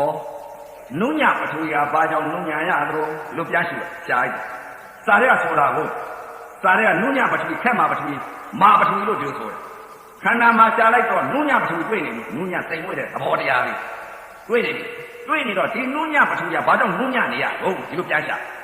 အကြောင်းပြန်ရှာအကြောင်းပြန်ရှာသဘောကိုတွေ့သဘောပေါက်လာဘယ်လိုပေါက်လာလဲဂျုံမှုများဟာရေရက်ဖြော်လိုက်လို့ရှိရင်ဖြစ်ခဲသွားလို့ရှိရင်ဂျုံမှုကြိုက်ကြည့်လိုက်နူးညံ့နေတဲ့သဘောတရားလေးပါလားပထဝီဓာတ်နဲ့အာဘောဓာတ်နဲ့မိစ္ဆကဓာတ်ပါလားတေဇောဓာတ်နဲ့ဝါယောဓာတ်နဲ့မိစ္ဆကဓာတ်ပါလားအခုဟာကပထဝီဓာတ်နဲ့အာဘောဓာတ်နဲ့တက်နေတဲ့ဥစ္စာနူးညံ့ပထဝီဖြစ်နေပါလားနူးညံ့ပထဝီကိုသဘောကိုသိတာမိစ္ဆကဓာတ်ချင်းတက်နေလို့အာဘောနဲ့ပထဝီတက်နေလို့နူးညံ့ပထဝီဖြစ်နေပါလားနုညပထဝီကနေပြီးမာပထဝီတင်းပထဝီထုံပထဝီကြိုက်ပထဝီအောက်ဘာကြောင့်ဖြစ်ရလဲဆိုအကြောင်းတရားပြရှာမိစ္ဆကဓာတ်ချင်းတက်လာတော့နောက်ကမိစ္ဆကဓာတ်ချင်းနှစ်ပါးတက်လာတယ်ပါလားဘယ်လိုတက်လာလဲတေဇောဓာတ်ကတက်လာတော့အာဘောကွက်စီးပေးနေတဲ့ဥစ္စာတေဇောကနေပြီးလောင်ကျွမ်းပေးနေပါလားကျက်စီတက်အောင်လောင်ကျွမ်းပေးနေပါကျက်စီတက်အောင်ဘာလို့လောင်ကျွမ်းပေးနိုင်တော့နောက်ကဝါရောကလည်းတွန်းနေပါလားလို့ပြီးတွန်းပေးဓာတ်ကြီးလေးပါဤလက္ခဏာသဘောဟာဖြစ်မာပထဝီအင်းပထဝီထုံပထဝီအောက်ပထဝီကြိုက်ပထဝီဖြစ်ရခြင်းဟာဖြစ်ပထဝီဟာအာဘောကဖွဲ့သိပြီးပထဝီမုံလေးအာဘောကဖွဲ့သိပြီးတေဇောကလောင်ကျွမ်းပြီးကျက်စီအသက်အောင်လောင်ကျွမ်းပြီးဝါရောကတွန်းကံပေးလိုက်ခြင်းကြောင့်မို့လို့ဓာတ်ကြီးလေးပါထပ်ပြီးဖြစ်ပြီးနောက်ကမိစ္ဆကဓာတ်ချင်းတက်နေလို့မာပထဝီအင်းပထဝီထုံပထဝီအောက်ပထဝီကြိုက်ပထဝီဖြစ်ရပါလားဓာတ်ကြီးလေးပါသဘောပေါက်သွားတယ်အဲ့ဒါဓာတ်သဘောပေါက်တာအဲ့ဒီဓာတ်သဘောပေါက်သွားတော့တရားဓမ္မများဓာတ်ပေါက်လို့ဓာတ်ပေါက်ရင်ဒီမဲ့အထက်ရောက်သွားလိမ့်မယ်ခန္ဓာကိုယ်သေးသေးချာချာဓာတ်ကပေါက်ဓာတ်ပေါက်တယ်ဆိုတဲ့ကငါဆိုတဲ့ဥစ္စာမရှိတော့ဘူးဓာတ်သဘောတွေပြီးသွားအဲ့ဒါဓာတ်ပေါက်သွားပြီအဲ့ဒီဓာတ်တရားတွေကိုတွေ့သွားတော့ပြန်ပြီးတော့ရှာတယ်ပထဝီအကြောင်းအကျိုးကြီးပါလားဒီလိုမြင်လားဘယ်လိုမြင်လာလဲအကြောင်းအကျိုးပထဝီကလည်းမာမှုတင်းမှုထုံမှုဆိုတာသူ့သဘောနဲ့သူမာခြင်းလက္ခဏာကလည်းသူ့သဘောနဲ့သူပါဖွဲ့စည်းတဲ့လက္ခဏာကလည်းသူ့သဘောနဲ့သူပါကျက်စီတတ်တဲ့သဘောကလည်းတေဇောဆိုတာကလည်းကျက်စီတတ်တဲ့သဘောသာရှိပါလားဝါရောဆိုတာကလည်းတွန်းတဲ့သဘောသာကံတဲ့သဘောသာရှိပါလားညီဝတ်ပြင်ရတဲ့သဘောသူ့သဘောသူဆောင်တဲ့တတ်တယ်ပါလားအဲ့တော့ပထဝီကလည်းသူ့သဘောသူဆောင်တယ်အာဘောကလည်းဖွဲ့စည်းပေးတဲ့သဘောသူဆောင်တယ်တေဇောကလည်းကျက်စီတတ်တဲ့သဘောသူသဘောသူဆောင်ပါလားဝါရောကလည်းတွန်းတဲ့သဘောကံတဲ့သဘောညီဝတ်ပြင်ရပြီးတော့ညီသက်နေတဲ့သဘောသူ့သဘောသူအသေးသေးဆောင်တဲ့ဓာတ်ပါလားသဘောတတ်သဘောသိအဲ့ဒီတော့မှအကြောင်းအကျိုးတကပြန်ရှာလိုက်တဲ့အချိန်ခါကျတော့ပထဝီမုံကြီးအကျိုးတရားကြီးပါပထဝီမုံကြီးအကျိုးတရားကြီးလေပထဝီမုံအကျိုးတရားကအကြောင်းပြန်လိုက်တော့အာဘောကအကျိုးတရားပါအာဘောအကျိုးတရားကအကြောင်းပြန်လိုက်တော့တေဇောအကျိုးတရားပါတေဇောအကျိုးတရားကအကြောင်းပြန်လိုက်တော့ဝါရောအကျိုးတရားပါအကြောင်းနဲ့အကျိုးနဲ့ပါအကြောင်းကြောင့်အကျိုးဖြစ်နေတဲ့ဓာတ်ကြီးလေးပါလားသူတို့ဟာသူ့သဘောသူစောင်းနေတဲ့ဥစ္စာကပထဝီရှိရင်အာဘောဆိုတာကသူကမိစ္ဆကဓာတ်ချင်းရှိပါမိစ္ဆကဓာတ်ချင်းတက်လာလို့ရှိရင်နောက်ကတေဇောနဲ့တက်စီတက်တဲ့သဘောလည်းပါသေးညာဝါယောကလည်းထုတ်ခံတဲ့သဘောပါလားအကြောင်းအကျိုးဖြစ်နေတဲ့ဓာတ်ကြီးလေးပါလားလို့ဓာတ်ပေါ့အဲ့ဒီလိုဓာတ်သဘောကိုခန္ဓာကိုသိသိချာချာရှာရလို့ရှိရင်တစ်ပြင်အပြင်မဲ့ရှာဖို့မလိုဘူးခန္ဓာသဘောပေါက်ဖို့အရေးကြီးအဲ့ဒီဓာတ်သဘောကိုဓာတ်ကြီးလေးပါလက္ခဏာသဘောတရားတွေကိုသိသိချာချာသဘောပေါက်သွားရင်ဓာတ်သဘောဓာတ်ဆောင်နန္တကလည်းပဲလို့လေနန္တကလည်းဒုက္ခနဲ့ဒုက္ခနှစ်ပါးခံစားနေတာပါနာကလည်းဘယ်လိုလဲဒုက္ခဒုက္ခနှစ်ပါးခံစားတယ်နာအကြောင်းရုပ်အကျိုးဓာတ်ကြီးလေးပါအကြောင်းအကျိုးမြင်တော့နာအကြောင်းရုပ်အကျိုးလည်းမြင်တယ်ရုပ်အကြောင်းနာအကျိုးလည်းမြင်တယ်အဲ့ဒီတော့နာအကြောင်းရုပ်အကျိုးသိသိချာချာသဘောပေါက်အောင်တရားဓမ္မများနာကြတချို့ယုံနာကွဲတယ်လို့ပြောတယ်ဒါအခုတရားဓမ္မများယုံနာကွဲတဲ့သဘောကိုကွဲတယ်ခန္ဓာကိုဓာတ်ကြီးလေးပါအကြောင်းအကျိုးကိုမြင်လိုက်တဲ့အချိန်ကယုံနာကွဲတာဘယ်လိုကွဲတာလဲနာယုတ်ကိုလည်းသိတယ်ယုံနာကိုလည်းသိနာယုတ်ကဘယ်ယုံနဲ့ဘယ်နာလဲယုံနာကဘယ်ယုံနဲ့ဘယ်နာလဲဆိုတာဟုတ်တယ်ဘုရားကဟောထားတယ်နာယုတ်ယုံနာအကြောင်းအကျိုးတွေနော်အကြောင်းအကျိုးနဲ့အင်းလို့ဘာမှမဖြစ်ဘူးအဲ့ဒီတော့ခန္ဓာကိုသုံးသပ်လိုက်တဲ့အချိန်ကနာဒုက္ခဒုက္ခဓမ္မခံစားတတ်တယ်နာမလားဆိုအကြောင်းအကျိုးမြင်တာဒုက္ခခံစားလိုက်တာကနာယုတ်ဒုက္ခခံစားလိုက်တာကယုံနာဒုက္ခဆိုတာဘယ်လိုခံစားလဲအပြင်အာရဏအစင်းရဲ့အပန်းရဲ့အနာရဲ့ရတာရဲ့အတွေ့ရဲ့ဓမ္မရဲ့အဲ့ဒီအပြင်အာရဏကိုအာယုံ6ပါးနောက်ကိုလိုက်ပြီးခံစားလိုက်တာကိုဒုက္ခဝေဒနာ မြင်တာယုတ်ဘုရားကဟောတယ်မြင်တာဘာမြင်တယ်ယုတ်ကိုမြင်တာတချို့ကဝေဒနာယုတ်ကြီးပေါ်တယ်ယုတ်မှမသိနာမှမသိနာယုတ်ကလည်းမကွယ်ဘူးယုတ်နာလည်းမကွယ်ဘူးအဲ့ဒီတော့ဘုရားရှင်ကိုတော်မြတ်ကြီးကအကြောင်းတည်းအဲ့ဒီတော့ဘုရားရှင်ကိုတော်မြတ်ကြီးကအကြောင်းတရားအဟောက်ပြန်လာတဲ့သဘောကျပြီးဆိုနာငါဝေဒနာခံစားလိုက်တာတဲ့သဘောကျပြီးဆိုနာငါဝေဒနာခံစားလိုက်တယ်ခံစားလိုက်တဲ့ဒုက္ခဝေဒနာခံစားလိုက်ပြီးဩခံစားစေတာအကြောင်းဖောက်ပြန်စေတဲ့ဝေဒနာကအကျိုးဩဒါကနာယုတ်ပါလားပရမတ္ထသဘာဝယုတ်သဘာဝနာပါလားဒါကနာပြက်လို့ဟောပါလားနာဘုရားကဝေဒနာဒီနာကိုဟောတာနာတွေ့ပြီဒီနာပြက်ကိုမြင်ပြီဒုက္ခဝေဒနာလည်းသိဩဖောက်ပြန်တဲ့သဘောမဟာဘုဒ္ဓကြီးလေးပါဖောက်ပြန်လာပြီဆိုနာငါဝေဒနာခံစားလိုက်ပါလားခံစားစေတတ်တာကအကြောင်းတရားဖောက်ပြန်စေတာကအကျိုးတရားဒါကအကြောင်းနဲ့အကျိုးဒါကနာယုတ်လို့ခေါ်ပါလားနာယုတ်ကိုသိသွားပြီနာယုတ်ဆိုတာကဖောက်ပြန်တဲ့သဘောကလည်းကင်ပြလို့မရခံစားစေတတ်တဲ့သဘောတရားလေးကလည်းနာကလည်းကင်ပြလို့မရအကြောင်းအားလျော်စွာရုပ်ဖောက်ပြန်လာမှသာလျှင်ခံစားစေတတ်တဲ့အကြောင်းတရားတွေပေါ်လာတဲ့သဘောတရားနာငါလည်းကင်ပြလို့မရရုပ်ကလည်းကင်ပြလို့မရဖောက်ပြန်တဲ့သဘောခံစားတတ်တဲ့သဘောတရားလေးပါလားသဘာဝလက္ခဏာသာမြင်ညတာရှိပါလားလို့နာအကြောင်းရုပ်အကျိုးနာယုတ်ပါလားလို့နာယုတ်သိသွားတယ်အဲ့ဒီလိုနာယုတ်ကွဲရယုံနာကဘယ်လိုပဲယုံနေပဲနာတော့ခန္ဓာကိုယ်ကြီးကိုမျက်စိကပတိမျက်စိကဖွင့်ကြည့်တာဘာကိုမြင်လဲအာတုဘယုတ်တရားကြီးကိုမြင်ပါလားရုပ်ရဲ့မျက်စိပတာရအကြည့်ယုတ်ကဘယ်ကိုမြင်လဲအဆင်းကိုမြင်လိုက်တယ်အဆင်းအာတုဘယုတ်ကြီးကိုမြင်လိုက်တယ်မြင်ပြီးမှရုပ်ချင်းခိကြိုက်ပြီးမှသာရင်ဖာသာပြစ်ပြီးဒီလုံနံတရားခံစားလိုက်တယ်ရုပ်ကအကြောင်းတရားနာကအကျိုးတရားပါလားမြင်တာကရုပ်မြင်တာကရုပ်ကအကြောင်းတရားခန္ဓာရုပ်ကိုမြင်ပြီးမှခံစားလိုက်တာဒုက္ခဝေဒနာခံစားလိုက်တာကနာအကျိုးတရားဒါကရုပ်ကိုမြင်ပြီးမှနာကခံစားစေတတ်တာကရုပ်ကအကြောင်းတရားနာကအကျိုးတရားဒါကရုပ်နာပါလားခံစားစေတတ်တဲ့ဖောက်ပြန်တဲ့သဘောရဲ့ခံစားစေတတ်တဲ့သဘောရဲ့ဒါကနာယုတ်မြင်တာခံစားလိုက်တာကယုတ်နာပါလားဟောနာယုတ်ကိုလည်းသိလိုက်ပြီးယုတ်နာကိုလည်းသိလိုက်ပြီးအပိုင်းပြတ်ကွဲသွားတယ်အဲ့ဒီလိုနာယုတ်ကွဲမှဒကာဒကမများစာထဲမှာတော့နာမရူပပြိစေတဉာဏ်နဲ့အဲ့ဒီလိုမှကွဲတာမြင်တာယုတ်သိတာနာပြောလို့မရဘူးခန္ဓာကသဘာဝလက္ခဏာကိုကွဲမှနာယုတ်ကိုလည်းသိမှယုတ်နာကိုလည်းသိမှနာယုတ်ကဘယ်နာနဲ့ဘယ်ယုတ်လဲယုတ်နာကဘယ်ယုတ်နဲ့ဘယ်နာလဲလို့ဒီလိုပရမတ်မှတ်ကြောက်တိုက်လိုက်ပြီးဆိုရင်လေမကြောနိုင်တော့ဘူးတောပြောတောင်ပြောတော့မဟာဗုဒ္ဓကြီးလေးပါဘူရိယုတ်ကြီးလာလေးဒါတွေကတော့လူတိုင်းလို့သိအဲ့ဒီတော့ခန္ဓာကြာလိုက်ပြီဆိုတော့ဝိပဿနာယောဂီပုဂ္ဂိုလ်တွေဥပဒေသိတာပြောခဲ့တာနော်အဲ့ဒီတော့ဒီလိုမြင်လာခဲ့ပါလေနာယုတ်ကိုလည်းဒီလိုကွဲလာခဲ့ယုတ်နာကိုလည်းဒီလိုကွဲလာခဲ့ပါလေဥပဒေခန္ဓာဒီလိုကြာလို့ဒီလိုကွဲလာတော့ဗဟိတကြာပြန်တော့လေအပိုင်းပြကြီးကွဲတယ်မြင်တာကိုဒုက္ခဝေဒနာကိုသိဘယ်လိုသိနေလဲအကြောင်းကျိုးသိတာဟုတ်ဘယ်လိုသိတာလဲခန္ဓာကိုယ်ကဖောက်ပြန်တဲ့သဘောခံစားတတ်တဲ့သဘောမြင်တဲ့အတုပသဘောအသိဉာဏ်ကြီးဒုက္ခဝေဒနာဒုက္ခဝေဒနာယုံနာကွဲတော့နာငါလည်းဒုက္ခနှစ်ပါးခံစားတတ်တယ်နာငါလည်းသတ္တပါလားဖောက်ပြန်တဲ့သဘောကလည်းမဟာဗုဒ္ဓကြီးတွေပါဖောက်ပြန်တဲ့ယုတ်ကလည်းသတ္တပါလားမြင်တဲ့အတုပယုတ်ကြီးကလည်းသတ္တပါလားသူသဘောသူဆောင်နေတဲ့နာဓာတ်ကလည်းဒုက္ခနှစ်ပါးခံစားတတ်တဲ့နာသတ္တဖောက်ပြန်နေတဲ့သဘောတွေကလည်းသင်သဘောတောင်းသဘောထုံသဘောအောင်သဘောကိုင်သဘောဒါတွေကလည်းသတ္တပါလားဓာတ်ကြီးတွေပါဖောက်ပြန်နေတဲ့သဘောကလည်းသတ္တမြင်နေတဲ့ယုတ်တရားကြီးကလည်းအတုပယုတ်ကြီးကလည်းသတ္တပါလားအဲ့ဒီမြင်သတ္တစီကွဲအဲ့ဒီလိုသတ္တစီကွဲနေပြီဆိုရင်ဗဟိတကြာပြန်တော့လည်းသုံးဌာနကွဲကြပြီဘယ်လိုသုံးဌာနကွဲပလဲတဲ့မျက်စိတခြားအဆင်းတခြားသိတာတခြားဖြစ်သွားကုန်ပြီအတန်တခြားနာတခြားသိတာတခြားအနံတခြားနှာခေါင်းတခြားသိတာတခြားလျှာတခြားရတာတခြားသိတာတခြားကိုယ်တခြားအတွေ့တခြားသိတာတခြားမနောတခြားဓမ္မတခြားသိတာတခြားယုံနာကွဲဘူးအပိုင်းပြကဲအဲ့ဒီလိုကွဲတော့ကြားတာလားရတော့အဲ့ဒီလိုကွဲသွားပြီဆိုတော့အစ္ဆတသန္တန်ကယုံနာကွဲမှဗိဓာကွဲမြင်တာယုံသိတာနာတို့ဒီလိုပြောလို့မရအဲ့ဒီလိုအပိုင်းပြကွဲမှမြင်တဲ့အပေါ်မှာယုံနာကွဲရင်အပယ်လွတ်တယ်လို့ဘုရားကဟောတာ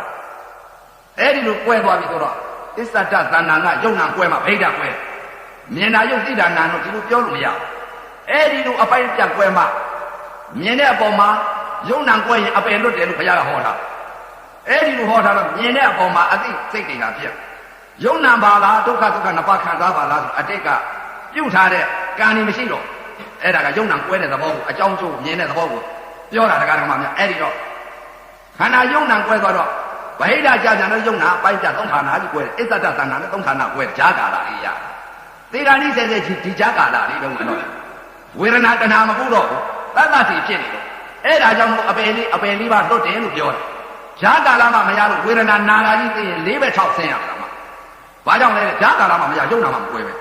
အဲ့ဒီဈာကာလရပြီဆိုစိတ်သာချတော့ငါဘဲမှမပေါ့ဘူးငါသူ့မိဘုံနတ်ပြည်၆တာပွားတော့မယ်ဆိုတာတစ်ထစ်ချပါ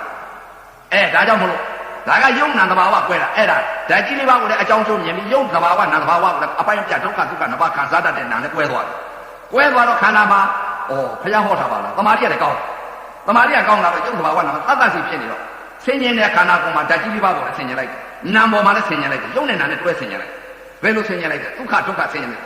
ငါမြင်နေတာဒါကြအတုပါယုံကြည်ပဲဒီယုံကြည်ပေါ်ဥသိနေတာကဝေဒနာတွေပါလားဝေဒနာတွေကဘာဒီပတ်တိနာငါခံစားနေတဲ့သဘောဘုရားဟောထားခန္ဓာ၅ပါးယုံနာတရားဖြစ်ပြီးပြည့်တဲ့သဘောတရားခန္ဓာ၅ပါးဘုရားဟောထားပါလားဘယ်လိုဟောထားယူပဲခန္ဓာဝေဒနာခန္ဓာသင်္ညခန္ဓာသင်္ခါရခန္ဓာဝိညာဉ်နဲ့ခန္ဓာနာမ်ခန္ဓာ၄ပါးယုတ်တရားခန္ဓာ၅ပါးယုံနာ၅ပါး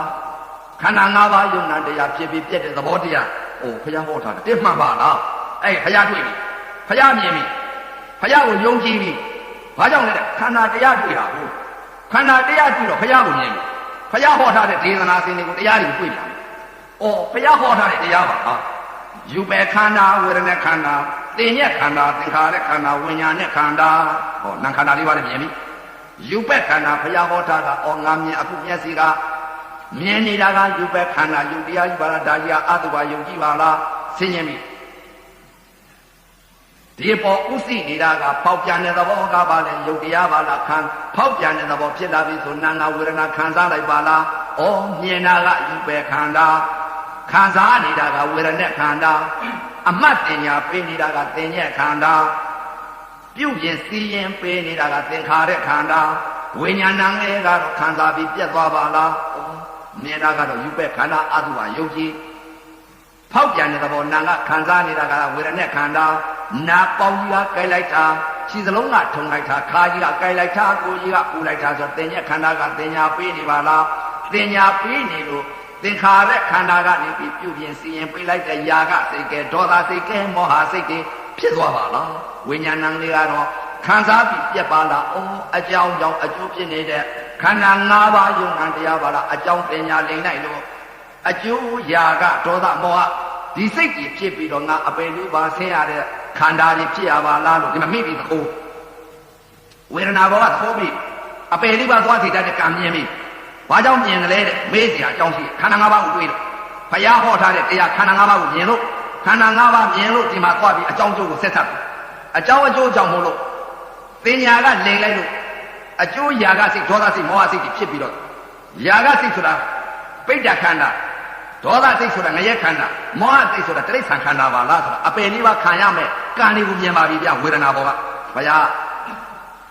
သွန်လွန်ဆရာတော်ဘုရားကြီးပြောတယ်ဝေဒနာသင်ညာဝေဒနာပညာတဲ့ဝေဒနာဘောကလက်ဥတော့အဝိဇ္ဇာသင်ညာကြီးအဝိဇ္ဇာသင်ညာဖြစ်အဝိဇ္ဇာသင်ညာပယ်လိုက်တော့ဝိဇ္ဇာပညာတွေဖြစ်ဝိဇ္ဇာပညာကဘယ်ဟာလဲခန္ဓာ၅ပါးမြင်လို့အကြောင်းအကျိုးတွေမြင်လို့ဒီအပေါ်မှာဝေဒနာဘောကအဲ့ဒီဝေဒနာဘောကအကြောင်းကျိုးမြင်လိုက်တဲ့ကြပြိုင်နဲ့တည်းဝေဒနာဘောမှာခန္ဓာ၅ပါးအပိုက်ပြတ်ကွဲတာခုနဓာတ်ကြီးလေးပါဘောလည်းမဆင်ញင်တော့ဖြစ်ပြက်တစ်ဖြည်းဖြည်းတက်လာတယ်နော်စိတ်ကလေးပြောင်းဓာတ်ကြီးလေးပါကွဲတဲ့စိတ်ယုံနာကွဲနေတဲ့စိတ်ဓာတ်ကြီးလေးပါအကြောင်းကျိုးမြင်တဲ့စိတ်နာအကြောင်းကျိုးမြင်တဲ့ရုပ်အကြောင်းကျိုးမြင်တဲ့စိတ်အဲ့ဒီစိတ်တွေကတခါမရှုတော့ဘူးဘာမြင်လာတယ်ခန္ဓာ၅ပါးအကြောင်းကျိုးမြင်လာတယ်ခန္ဓာ၅ပါးကိုဧကတ္တသိပြန်ခန္ဓာ၅ပါးကိုစိတ်ကကြတယ်ဟိုဟာလေးမရှုတော့ဘူးခြေနေနေဖြစ်ဖြစ်တယ်အဲ့ဒီဟာတွေမသိလာတော့ဓာတ်ကြီးလေးပါးကိုလည်းမရှုတော့ဘူးခန္ဓာ၅ပါးပဲတခါရှုတော့မြင်ဘယ်လိုရှုလဲဝေဒနာဘောရုပ်နဲ့နာနဲ့တွဲရှုဝေဒနာတွေတင်းချမ်းဖြစ်လာတယ်ရုပ်နဲ့နာနဲ့တွဲရှုမြင်နေတာကရုပ်ပဲ့ခန္ဓာဝေဒနာတွေခံစားနေတာကဝေဒနာခန္ဓာနာတယ်လို့သင်ညာပေးနေတာကသင်ညက်ခန္ဓာနာရာကြီးအယူမှားအစွဲမှားသွားတာကဒိဋ္ဌိကြီးပါလားဖောက်ပြန်နေတဲ့သဘောပဲခံစားတဲ့သဘောတည်းသင်ညာကလည်းလို့ဆွဲလိုက်ရင်ဥပါဒခန္ဓာတွေဖြစ်ပြီးတော့ຢာကစိတ်ဒေါသစိတ်မောဟစိတ်တွေဖြစ်ပြီးတော့ငါအပယ်လေးပါဒီဝေဒနာဘောကနေပြီးအကြောင်းသင်ညာလိမ့်လိုက်လို့အကျိုးຢာကဒေါသမောဟတွေဖြစ်ပြီးငါအပယ်လေးပါငါဒီစိတ်နဲ့ချုပ်လိုက်ရင်ငါအပယ်လေးပါငါခံရမယ်ကျင်းနေပါလားအဲ့ဒီလိုအကြောင်းချုပ်မြင်လိုက်တာဗျအကြောင်းသမှုတရားအကျိုးယုံနာဒုက္ခဒီဒုက္ခဘာကြောင့်ဒီຢာကစိတ်ဒေါသစိတ်မောဟစိတ်ဖြစ်ရတယ်လဲအကြောင်းပြန်ရှာတော့သင်ညာလိမ့်မှသိသမှုတရားမြင်ပြီ အကြောင်းတင်ညာသမုဒိယအကြောင်းကိုအကျိုးရာကဒေါသမောဟခန္ဓာကြီးဖြစ်ရပါလားလို့ဝေဒနာဘောကနေပြီးတင်ညာလွတ်သွားတယ်ပညာဖြစ်တယ်။ဘာကြောင့်လဲတဲ့အဝိဇ္ဇာတင်ညာအတိတ်ကဘာကြောင့်လဲတဲ့အဝိဇ္ဇာတင်ညာအတိတ်ကလာတော့ကအဝိဇ္ဇာတင်ညာလွတ်တော့ဘယ်လိုလဲတဲ့အမှားတွေမြင်ထားတာငါပုံကြီးကဲလိုက်တာငါပုံကြီးကထုံးလိုက်တာငါနားတယ်ငါကြိုက်တယ်ငါပူတယ်ငါအေးတယ်ဆိုတဲ့အဝိဇ္ဇာတင်ညာမရှိတော့ဘာရှိတယ်လဲဝိဇ္ဇာတင်ညာဖြစ်။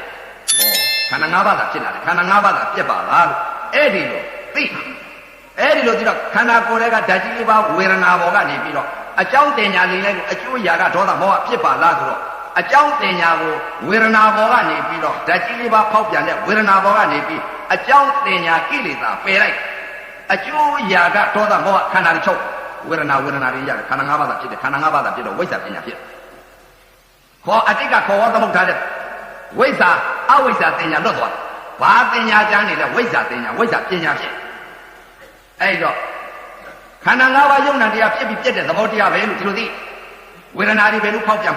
်ဒါပဲသိနေတာခန္ဓာ၅ပါးဖြစ်တယ်ခန္ဓာ၅ပါးဖြစ်တဲ့အကြောင်းကြောင့်အကျိုးဖြစ်နေတဲ့ယုံနာပါလားလို့ဆိုတော့ဗဟိတကြပြန်လို့လည်းဘာကိုပြင်းနေလဲတဲ့မေတ္တာပြီအကြောင်းကိလေသာတဏှာပယ်လိုက်ပြီဝေဒနာဘောကပယ်လိုက်တာနော်ဒုက္ခဝေဒနာလည်းပယ်နေဦးမယ်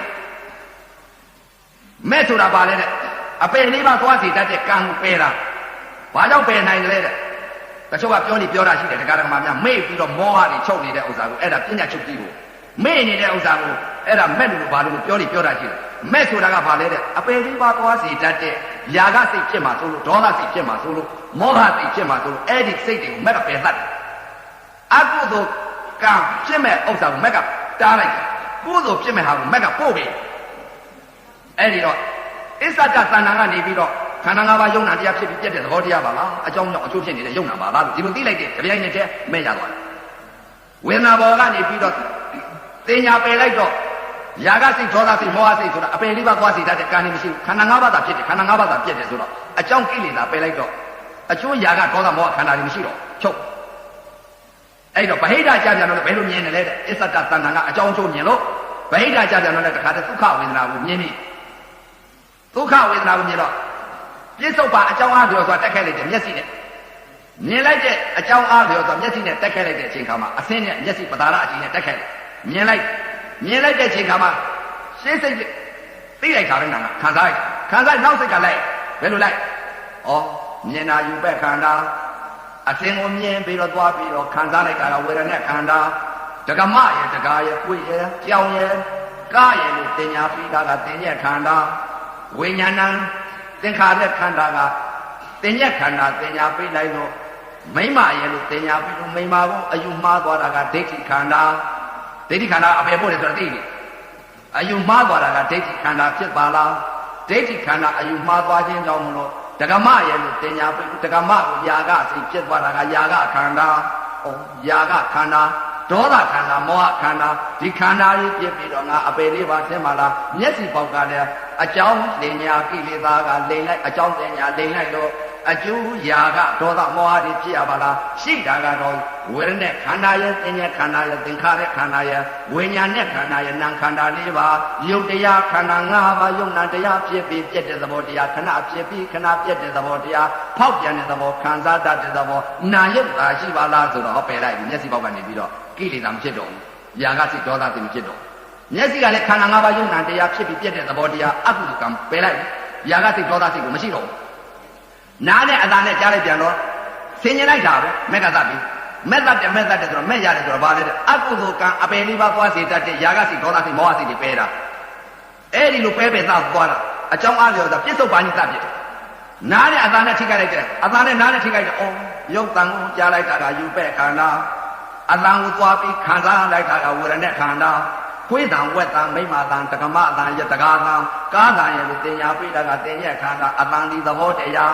းဝိညာဏံလေးကတော့ခံစားပြီးပြည့်တဲ့သဘောခံစားပြီးတော့ပြည့်သွားပါလားဩအကြောင်းတင်ညာလိမ့်လိုက်လို့အကျိုးဖြစ်မဲ့ຢာကစိတ်ဒေါသစိတ်မောဟစိတ်သင်္ခါရခန္ဓာကပြုပြင်ပေးလိုက်ပါလားသင်္ခါရခန္ဓာကပြုပြင်ပေးတာပဲတင်ညာလိမ့်လိုက်တာလို့ဒကမအတန်ရဲ့လို့တင်ညာပြလို့ဒကမအတန်ကိုအယူမှားသွားတယ်ဒိဋ္ဌိဒကမအတန်ကိုသာယာနှစ်သက်သွားတဲ့ຢာက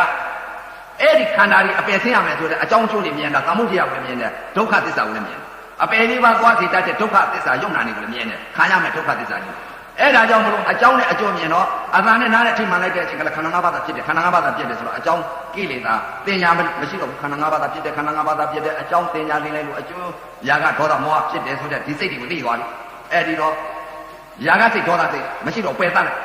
်တကား6ပေါက်ကအာယု6ပါးမြင်တာလည်းခန္ဓာ၅ပါးဖြစ်တယ်ခန္ဓာ၅ပါးဖြစ်တယ်ကြားလိုက်တဲ့အသံလည်းခန္ဓာ၅ပါးဖြစ်တယ်ခန္ဓာ၅ပါးဖြစ်တယ်နားနာလည်းခန္ဓာ၅ပါးဖြစ်တယ်ခန္ဓာ၅ပါးဖြစ်တယ်စားလိုက်တဲ့အရာသာလည်းခန္ဓာ၅ပါးဖြစ်တယ်ခန္ဓာ၅ပါးဖြစ်တယ်ထိလိုက်တဲ့အတွေ့လည်းခန္ဓာ၅ပါးဖြစ်တယ်ခန္ဓာ၅ပါးဖြစ်တယ်သိလိုက်တဲ့စိတ်ကလေးလည်းခန္ဓာ၅ပါးဖြစ်တယ်ခန္ဓာ၅ပါးဖြစ်တယ်ဆိုတော့ဟော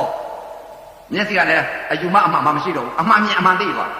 းမျက်စိကလည်းအတိတ်ယုံမှချင်းပြစ္ဆုတ်ပံယုံမှချင်းအနာဂတ်ယုံမှချင်းယုံမှချင်းလည်းမရှိတော့အတိတ်တန်ရောစဉ်ပြစ္ဆုတ်ပံတန်ရောစဉ်အနာဂတ်တန်ရောစဉ်လည်းပယ်လိုက်သောတာပန်များဟာပညာပြောတာတော့တရားဓမ္မများသောတာပန်ဆိုတာမရှိဘူးပညာကိုပြောမှပရမတ်ပေါက်မယ်တချို့ကတော့ပညာပြောမလားပြမပြောခြင်းလည်းပြောမယ်သောတာပန်ဆိုတာပညာကြီးရှိတာမဟုတ်ဘူးစိတ်ကိုပြောခြင်းအဲ့ဒီတော့သောတာပန်များဒိဋ္ဌိပြုတ်တယ်ယုံမှမှုကိလေသာပယ်တတ်တယ်ဘယ်ယုံမှမှုလဲအတိတ်ယုံမှခြင်းပြစ္ဆုတ်ပံယုံမှခြင်းအနာဂတ်ယုံမှခြင်းယုံမှခြင်းဆိုတာဘယ်ယုံမှခြင်းလဲကာလ3ပါးအတိတ်ယုံနာပြစ္ဆုတ်ပံယုံနာအနာဂတ်ယုံနာကာလ3ပါးအဲ့ဒီတော့မျက်စိပေါက်ကနေပြီးဒိဋ္ဌိလည်းပြုတ်သွားပြီအတိတ်ကအမြင်မျိုးမဟုတ်တော့အတိတ်ကမြင်နေတာမိမမြင်မိမသိတယ်ယောက်ျားမြင်ယောက်ျားသိခွေးမြင်ခွေးသိမရှိတော့ခန္ဓာ၅ပါးသာဖြစ်တယ်ခန္ဓာ၅ပါးသာဖြစ်တယ်ဆိုတော့အယူမအမှန်မှလည်းမရှိတော့ဒိဋ္ဌိပြုတ်သွားအတိတ်ယုံမှခြင်းပြစ္ဆုတ်ပံယုံမှခြင်းအနာဂတ်ယုံမှခြင်းသောတာပန်များဟာတန်ရောစဉ်3ပါးပယ်တယ်လို့ဒီလိုပြောတာရှိဘယ်လိုမြင်လို့ပယ်တာတော့ဟောအကြောင်းနဲ့အကျိုးဘယ်လိုမြင်လို့ပယ်နိုင်တာတော့အကြောင်းနဲ့အကျိုးကိုသိရမှာ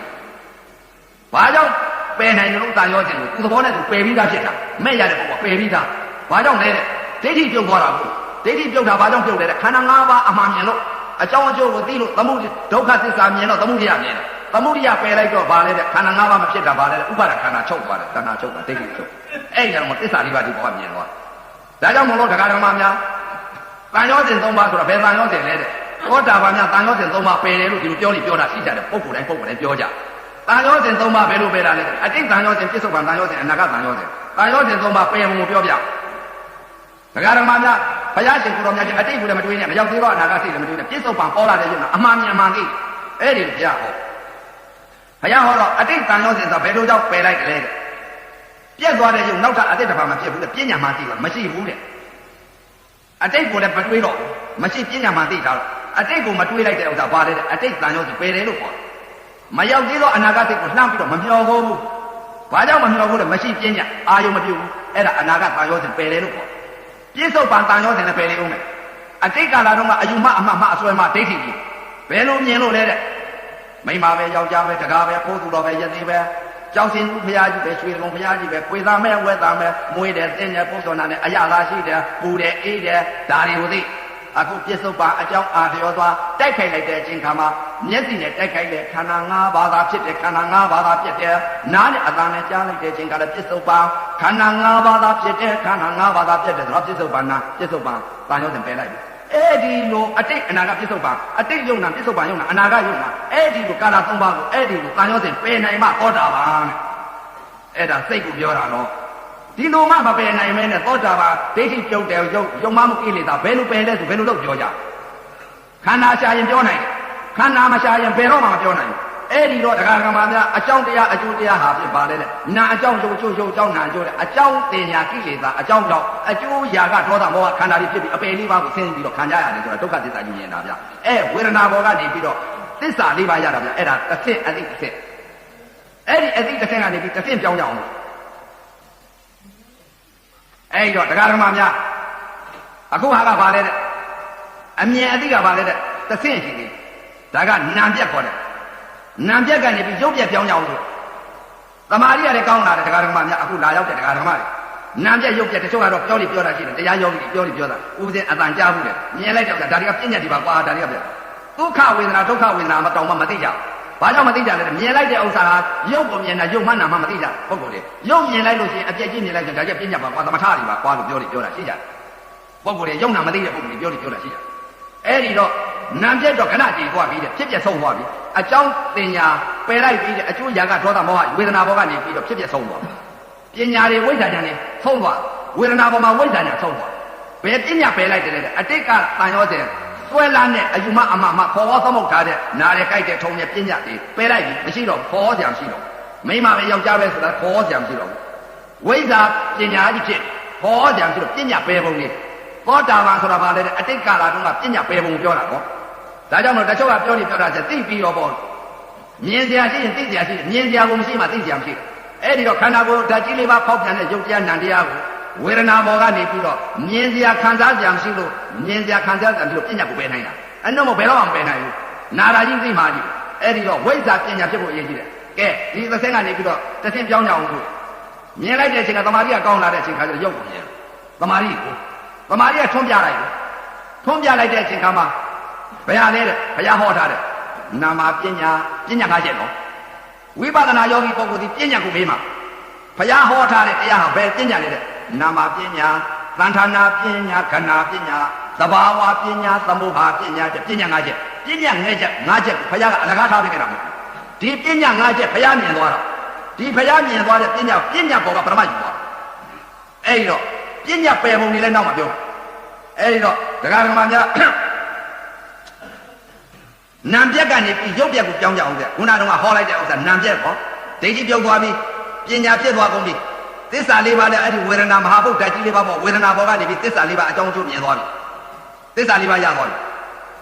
ီရုပ်ပြက်ကိုတခါပြောင်းကြအောင်ဆိုတဲ့ဒကာဒကမများသမာဓိကကောင်းတော့မြက်ကပတိမျက်စိဖွင့်ကြည့်တယ်လို့မြင်လာတယ်ဘယ်လိုမြင်လာလဲကိုယ်ခန္ဓာကိုယ်ကြီးကိုမြင်လာဘယ်လိုမြင်လာလဲဆက်ရက်15ရက်ထားတယ်မသားကြီးကိုပုတ်ပွားပြီးတခါမြင်လာတာဟိုကတော့မရှုတော့ဘူးဝေဒနာကိုမရှုတော့ရုပ်ကိုပြန်ရှုရုပ်မြင်လာရုပ်မြင်လာတဲ့ခါရုပ်ပြက်ကိုမြင်လာတော့ဘယ်လိုမြင်လာလဲခုနကတော့ဓာတ်ကြီးလေးပါလက္ခဏာသဘောတရားတွေအကုန်မြင်တယ်အခုရုပ်ပြက်ကြည့်ပါဦးဓာတ်ကြီးလေးပါကိုမြင်အောင်မယ်ဓာတ်ကြီးလေးပါမြင်တော့ဘယ်လိုမြင်မလဲတဲ့ကနဦးမြင်လာတဲ့ဥစ္စာအပုတ်ကြီးမြင်လာလို့အယိုးတွေအပုတ်ကြီးတွေကနဦးမြင်လာတဲ့ဥစ္စာဘယ်လိုမြင်မလဲပထဝီအာဘောတည်သောဝါကြောလို့ဒီလိုဆိုထားတယ်ပထဝီသားမဲ့ပုဂ္ဂိုလ်ကြတော့အယိုးကြီးမြင်လာအာဘောကအရင်သားမဲ့ပုဂ္ဂိုလ်ကြတော့ပုတ်ပွားပြီးတော့တခါတည်းမကြည့်ဝင်မနာသားကြီးမြင်လာတေဇောကသားမဲ့ပုဂ္ဂိုလ်ကြတော့ခန္ဓာကိုယ်ကြီးမိနေလောင်ဝါယောကသားမဲ့ပုဂ္ဂိုလ်ကြတော့ရေမြုပ်ရေဆိုင်ခဲကြီးကိုစူပွက်ပြီးတော့တခါတည်းကိုဒီလိုဖြစ်လာအဲ့ဒါအမြင်တတ်အမြင်တတ်ကအထင်တတ်ဓာတ်ကြီးလေးပါနော်အထင်တတ်ကနံပြက်အမြင်တတ်ကရုပ်ပြက်အထင်တတ်ကဒုက္ခဝေဒနာအမြင်တတ်ကဒုက္ခဝေဒနာမြင်တာကိုဒုက္ခဝေဒနာခံစားနေတာဒုက္ခဝေဒနာရဲ့ဒုက္ခဝေဒနာဒီနှစ်ပါးပဲခံစားနေတာအဲ့တော့ခုရုပ်ပေါ်ကိုတခါဒုက္ခဝေဒနာနာခံစားပြီဘယ်လိုခံစားလဲတဲ့မြင်ပြီးရုပ်ပြက်ကြီးကိုမြင်ပြီအတိတ်ကာလတုန်းကဖြူတယ်ချောတယ်လှတယ်ခံစားနေတယ်နာနော်အခုရုပ်ပြက်ကြီးမြင်နေဘယ်လိုမြင်လဲတဲ့ဓာတ်ကြီးလေးပါမဟာဘုတ်ဓာတ်ကြီးလေးပါရုပ်ပြက်ကိုမြင်အောင်အမြင်တတ်ကိုရအောင်အမြင်တတ်ရတော့ဘယ်လိုမြင်မလဲတဲ့အယိုးကြီးပေါ်လာတယ်အယိုးကြီးပါလားအဲ့ဒီလိုဆိုအယိုးကြီးကလည်းပေါ်လာတယ်ပြက်တယ်အယိုးကြီးပေါ်လာပြန်တော့လည်းတခါဘယ်လိုပေါ်လာတယ်ပုတ်ထားပွားတာကြီးပေါ်လာပြန်ခန္ဓာကိုယ်ကြီးဒီလိုမြင်တာ10ရက်15ရက်ထားတယ်မသားကြီးလို့ပုတ်ပွားပြီးမျက်စိကြီးတွေကလည်းယိုကြဗိုက်ကြီးကလည်းပေါင်ကွေးတွေပြည်ပြီးယိုကြပြီးတော့အဲ့ဒီလိုမြင်10ရက်15ရက်ထားတယ်မသားကြီးကိုခန္ဓာကိုယ်ကြီးဒီလိုပဲမြင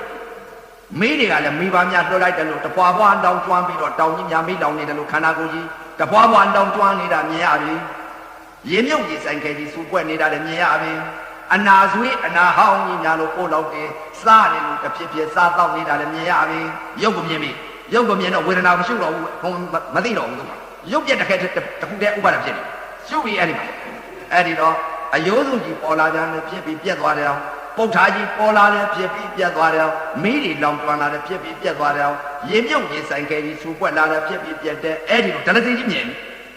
်တည်ငါမြင်ရင်တည်ငါຢာကချုပ်ဒလစီကြီးမြင်ရင်ဒလစီကြီးຢာကချုပ်ဘာကြောင့်လဲတည်ငါရုပ်ပေါ်မှာနာမ်ပေါ်မှာရုပ်ပေါ်မှာတည်ငါကိုအယိုးစုကြီးမြင်လိုက်လို့ရှိရင်ဒလစီကြီးဒီရုပ်ပေါ်မှာຢာကစိတ်မဖြစ်ဘူးຢာကခန္ဓာမဖြစ်ဘူးအဲ့ဒါတည်ငါမဲ့ຢာတချို့ပြောတာဒါတွေကပညာဒီပေါ်ပယ်လိုက်ဒီလိုပြောတာရှိအဲ့ဒါရုပ်ပြက်ကိုမမြင်ဘူးလို့မသိတဲ့ပုဂ္ဂိုလ်ကြီးပြောတာရှိတည်ငါမြင်တည်ငါຢာကစိတ်မဖြစ်ဘူးຢာကခန္ဓာချုပ်တည်ငါမဲ့ຢာတည်ငါဒိဋ္ဌိပြုတ်သွားတာအဲ့ဒီလိုမသိကြဘူးပုဂ္ဂိုလ်တွေဟာဒါတွေကပညာပြပါလို့ဒီလိုပြောတာရှိအဲ့ဒီတော့တရားယောဂီတွေပညာအားထုတ်နိုင်မှုသဘောပေါက်အောင်ပြောတာပါဗျအဲ့ဒီတော့ခန္ဓာကိုယ်ကြီးကိုဒလစီကြီးမြင်ရောတကားတော့မှာဗျအပုတ်ကြီးဒလစီကြီးမြင်တော့တာလေအဲ့ဒီတော့မှခန္ဓာကိုယ်ကြီးဥပါဒံဖြစ်ပြီရုပ်ပေါ်မှာတခါဆွဲလာမြန်ဥပါဒံဖြစ်ပြန်အပြက်ဥပါဒံဖြစ်ပြန်ဘယ်လိုမြင်လဲတလောကလုံးမှာဖြစ်ကိုယ်ခန္ဓာကိုယ်မြင်တော့တလောကလုံးမြင်နေလည်းမအေးရညလည်းမအေးရတော့ဘူးတမာရီကလည်းအားကြီးကောင်းတာကိုတမာရီအားကြီးကောင်းတော့ကိုယ်ခန္ဓာကိုယ်ကြီးပုတ်ပွားပြီးတော့10ရက်15ရက်ထားတယ်မသားကြီးလို့ဒါကြီးပဲမြင်နေရတော့မရှုစိတ်တော့မကြည့်ချင်တော့ဘူးဒါကြီးဆက်ဆုပ်တာယွန်းလာမကြည့်နေတော့ကိုယ်ခန္ဓာကိုယ်ပုံပြက်တယ် ကိုခန္ဓာကိုပုံပြတ်တော့ဗဟိတကြပြန်တော့လေရှောက်ပြီးကြည့်လိုက်ဒကမတွေဒကာတွေရှောက်ကြည့်အကုန်လုံးပုံပြတ်ကိုခန္ဓာကိုမှပုံမပြတ်ရင်သူများခန္ဓာဘယ်တော့မှပုံမပြတ်ဘူးမျက်စိကမြင်စရာအကောင်းမြင်အကောင်းကြည့်လိုက်တာအကောင်းမြင်အကောင်းညွှန်လိုက်တာနာငါလဲမြင်အပြက်ကိုမြင်တော့အပြက်ကိုညွှန်လိုက်အကောင်းမြင်တော့အကောင်းကိုညွှန်လိုက်အဲ့ဒါကြောင့်မလို့မြင်တာရုပ်လို့ဘုရားဟောတယ်အဲ့တော့ရုပ်ပြက်ကိုမြင်တော့ကိုယ်ခန္ဓာကိုအပြက်တရားကြီးကိုရုပ်ပြက်ကြီးကိုမြင်တော့10ရက်15ရက်ထားတဲ့မသားကြီးကိုပုံပြက်နေတာကြီးမြင်တော့ဗဟိတကြတယ်ပုံပြက်ဒကမာတွေဒကာတွေကြည့်လိုက်တယ်အယုံစုတွေသွားနေတယ်အပုတ်ကြီးတွေသွားနေတယ်ကာနဲ့အဲ့ဒီလိုပဲမြင်နေတော့အဲ့ဒီလိုမြင်နေတော့ဒကာဒကမများစားတဲ့များတော့ပြောတာရှိကြသရဂံများဟာကာမရာဂခေါင်းပါတယ်အဲ့ဒီလိုပြောတာရှိကြသရဂံဘာကိုမြင်လို့ခေါင်းပါတာလို့အဲ့လိုပဲသရဂံခေါင်းပါအောင်ဘာကိုမြင်လို့ခေါင်းပါနေတာလို့ဒုက္ခဝေဒနာကိုဒုက္ခဝေဒနာဖြစ်နေတယ်ဒုက္ခကိုမခံစားနိုင်တော့ဘူးအသင်းကိုပုံပြက်နေပြီရုပ်ကိုပုံပြက်နေတော့အတုပါကြီးထင်းနေပြီအတုပါကြီးကိုပြင်းနေပြီအဲ့ဒီအတုပါကြီးမြင်လို့ကာမကိလေသာခေါင်းပါတာပညာစင်သေးတယ်မစင်သေးဘူးပညာမစင်သေးဘူးရုပ်ပြက်ကြီးကိုမြင်နေပြီရုပ်ပြက်ကြီးမြင်တော့ကိုယ်ခန္ဓာကိုယ်နဲ့10ရက်15ရက်ထားတဲ့မသားကြီးကိုပုတ်ပွားပြီးတော့ဒီလိုမြင်နေအဲ့ဒီလိုမြင်နေတော့ဒကာဒကမများသူများခန္ဓာတွေကြည့်လိုက်ပြန်တော့ဒီလိုပဲမြင်နေလည်းမရဘူးညလည်းမရဘူးအကုန်လုံးတလောကလုံးရှားကြည့်ကိုယ်ခန္ဓာကိုယ်နဲ့ပုံပြက်ပြီးတော့ကာမကြီးမနာသားကြီးကို10ရက်15ရက်ထားတဲ့မသားကြီးကိုဒီလိုမြင်နေတော့တလောကလုံးရှားကြည့်တယ်ရေတွေကြည့်လိုက်ပြန်ပုတ်ပွားပြီးတော့စုပ်ပွက်ပြီးတော့ပုတ်ပွားနေတယ်မကြည့်ဘူးမနာသားကြီးမြင်တယ်အာကာသကောင်းငင်ကြီးကြည့်လိုက်လဲကောင်းငင်တစ်ခွဲလုံးပုတ်ပွားနေတယ်နတ်ပြည်6ဓာတ်ကြည့်လိုက်ပြန်လဲနတ်သမီးတွေပုတ်ပွားနေတယ်ဗြမာပြည်ကြီးကြည့်လိုက်ပြန်လဲဗြမာတွေပုတ်ပွားနေတယ်အောက်ကိုကြည့်လိုက်ပြန်လဲဒကမာတွေကြည့်လိုက်ပြန်လဲဒကမာတွေပုတ်ပွားနေတယ်ဒကာတွေကြည့်လိုက်ပြန်လဲပုတ်ပွားနေတယ်မကြည့်ဘူးကြောက်စင်းလူဘုရားကြီးတွေကြည့်လိုက်ပြန်လဲပုတ်ပွားရွှေကုံဘုရားကြီးကြည့်လိုက်လဲပုတ်ပွားနေဥပါဒဖြစ်နေပြီလေဥပါဒစိတ်ဓာတ်ဖန်ဆင်းပြီလေအပြက်ဥပါဒဖြစ်ပြီတခါတည်းနာကအပြက်တစ်ဖက်တည်းညှုတ်ပြီအဲ့ဒီလိုအပြက်တစ်ဖက်တည်းညှုတ်ပြီဆိုတော့ဒကာဒကမများဒရာဂများဟာကာမကိလေသာခေါင်းပါတယ်လို့ဒီလိုပြောတာရှိတယ်။ဘာလို့မြင်လို့ခေါင်းပါတာလုံးလို့ဒီလိုမေးလိုက်တော့ဘာဖြစ်လို့လဲယုံကြည်ကိုမြင်လို့ဗျာယုံကြည်ကိုမကြည့်ဝင်မနာတာကြီးကိုပုံပြက်လို့ဗျာပုံပြက်နေတော့ကိုယ်ခန္ဓာကိုယ်မှမလိုချင်တော့သူများခန္ဓာလေးလည်းမလိုချင်တော့ကိုယ်ခန္ဓာကိုယ်မနှစ်သက်တော့သူများခန္ဓာလည်းမနှစ်သက်တော့ဘူးကိုယ်ခန္ဓာကိုယ်မတာတွေ့တော့သူများခန္ဓာလည်းမတာတွေ့တော့အဲ့ဒီလိုမှကာမကိလေသာခေါင်းပါတယ်ဘာကြောင့်ခေါင်းပါတယ်လဲဥပဇင်းမြင်တာပြောတာနော်ဥပဇင်းမြင်ခဲ့တာအဲ့ဒီတော့ဒီလိုမြင်နေတော့ဥပဇင်းဟာရှားလိုက်တယ်တလောကလုံးဟာအာဂါသကောင်းငင်ကြီးကြည့်လဲကိုယ်ရုပ်ကြီးတွေကိုတခါတည်းပြက်နေတာပဲမြင်တာရုပ်ဆိုတာကဘယ်တော့ဝိပဿနာဖြစ်အကုန်လုံးရုပ်ပြက်ကြည့်မြင်တလောကလုံးမှာဓာတ်ကြည့်မြင်နေတော့မှအဲ့တော့မှရှားကြည့်လိုက်တဲ့ဥပဇင်းအဲ့တော့ကိုယ်ခန္ဓာကိုယ်နဲ့မကြည့်ဝင်တော့ကိုယ်ဒကမကိုသွားပြီးအာယုံလေးနဲ့ကြည့်လိုက်တော့ဒကမလည်းရကြမရှိတော့ပုတ်ပွားတယ်ကိုယ်ခန္ဓာကိုယ်မကြည့်ရင်တော့ဒကမများကောင်းသေးလားလို့အဲ့ဒီကိုယ်ဒကမကိုအာယုံလေးနဲ့ပြုတ်ကြည့်ကိုယ်ဒကမကိုအာယုံလေးနဲ့ပြုတ်တယ်ဒကမလည်းပုတ်ပွားပြီးတော့တခါတည်းမကြည့်ဝင်တာကြီးတယ်အဲ့ဒီလိုဖြစ်နေတော့ဒကာဒကမများကိုယ်ခန္ဓာကိုယ်ကြီးလည်းမကြည့်ဝင်ဒကမကြည့်လိုက်ပြန်တော့လည်းပုတ်ပွားပြီးတော့မကြည့်ဝင်တော့ဘူးအဲ့ဒီဒကမကြီးကလည်းပုတ်ပွားပြီးတော့ရှင်တွဲလို့နေနိုင်မှာဟုတ်မလားမနေနိုင်တော့မတွဲနိုင်တော့ဘာကြောင့်မတွဲနိုင်လဲပုတ်ပွားပြီးတော့ကိုယ်ခန္ဓာကိုယ်ကလည်းပုတ်ပွားလို့ဒကမခန္ဓာကလည်းပုတ်ပွားလို့မကြည့်ချင်ဘူးကိုယ်ခန္ဓာကိုယ်မကြည့်ချင်လို့ဒကမခန္ဓာမကြည့်ချင်တာကိုယ်ခန္ဓာကိုယ်တာကွယ်ရင်အကောင်းမြင်ရင်ဒကမလည်းအကောင်းမြင်ဒါကြောင့်မလို့သရဂံများဟာရုပ်ပြက်ကိုမြင်နေလို့ဒုက္ခဝေဒနာကိုဒုက္ခဝေဒနာဖြစ်ပြီဒုက္ခမခံစားနိုင်တော့ဘူးတလောကတော့ပုံပြက်ပြီပုံပြက်တော့မှအဲ့တော့မှဒကာဒကမများဓာတ်ကြီးလေးပါးကိုလည်းသဘောကိုပေါက်ဘယ်လိုလဲအမြင်ဓာတ်ကိုပထဝီသဘောအာဘောဤသဘောတေသောဤသဘောဝါယောဤသဘောအမြင်သဘောတွေကိုလည်းတွေ့တယ်။ဩအယိုးစုဆိုတာမာခြင်းလက္ခဏာအာဘောဆိုတာဖောင်းကားပြီးယိုစီးခြင်းလက္ခဏာပုတ်ကွာတာအာဘောဤလက္ခဏာပါလားမိတွေတောင်ကျွမ်းတာတေသောဤလက္ခဏာပါလားအမြင်ဓာတ်ကိုမြင်တာဝါယောဤလက္ခဏာကရေမြုပ်ရေဆိုင်ခဲကြီးစူပွက်လာတဲ့သဘောတွေပါလား။သူလည်းပဲရုပ်ပြက်ကြီးကသူသဘောသူဆောင်းနေတယ်ဓာတ်သဘောပဲမြင်လာပြီအဲ့ဒီလိုမြင်လာတော့ဓာတ်သဘောဓာတ်ဆောင်နေပါလားမြင်ကြပြီအဲ့ဒီမှာဖြစ်လိုက်ခုနကဓာတ်ကြီးလေးပါတစ်ခုပြီးတစ်ခုပြောင်းသွားတဲ့သဘောလည်းမြင်ခဲ့တယ်အထင်ညာမှာလည်းအခုအမြင်ညာအယိုးစုကြီးပေါ်လာတယ်ပြက်သွားတယ်ပုတ်ထားပေါ်လာတယ်ပြက်သွားတယ်မီးတွေလောင်ကျွမ်းနေတာလည်းပြက်သွားတယ်ရင်းမြုပ်ကြီးဆိုင်ခဲကြီးစူပွက်လာလည်းပြက်သွားတယ်အနာဆွေးအနာဟောင်းကြီးများလို့ကိုလောက်ပြီးစားပြီးတစ်ပြက်စားတောင်းနေတာမြင်လည်းပြက်သွားတယ်ဖြစ်လိုက်ဒီပေါ်မှာအနိစ္စဒုက္ခအနတ္တလက္ခဏာသုံးပါးလည်းမြင်ပြီဓာတ်သဘောတဲ့ဓာတ်ကြီးလေးပါလည်းမြင်ပြီ ဓာတ်ကြီးလေးပါမြင်မြန်တော့အမြင်တတ်ကိုရဓာတ်သဘောဓာတ်ကြီးလေးပါကိုမြင်တော့ဒါလည်းအကြောင်းကျိုးပါပဲဟာဒီပေါ်မှာမြင်မြန်တော့ဒီပေါ်မှာပညာစင်လေးလားမစင်သေးဘူးပုဋ္ဌာကြီးပွာတာကြီးတလောကလုံးမြင်တော့ကာမကိလေသာခေါင်းပါကိုယ်ခန္ဓာကိုပုံပြတ်တော့သူများခန္ဓာမလိုချင်တော့ကိုယ်ခန္ဓာကိုလည်းမလိုချင်တော့မြင်နေအဲ့ဒီလိုတလောကလုံးမှာရစရာမရှိအောင်မြင်နေတော့မှအဲ့တော့မှကာမကိလေသာခေါင်းပါဘာကြောင့်ဘယ်လိုမြင်လို့ခေါင်းပါတာလို့ဒီတိုင်းမြင်နေလို့ခေါင်းပါမယ်များထင်သလာ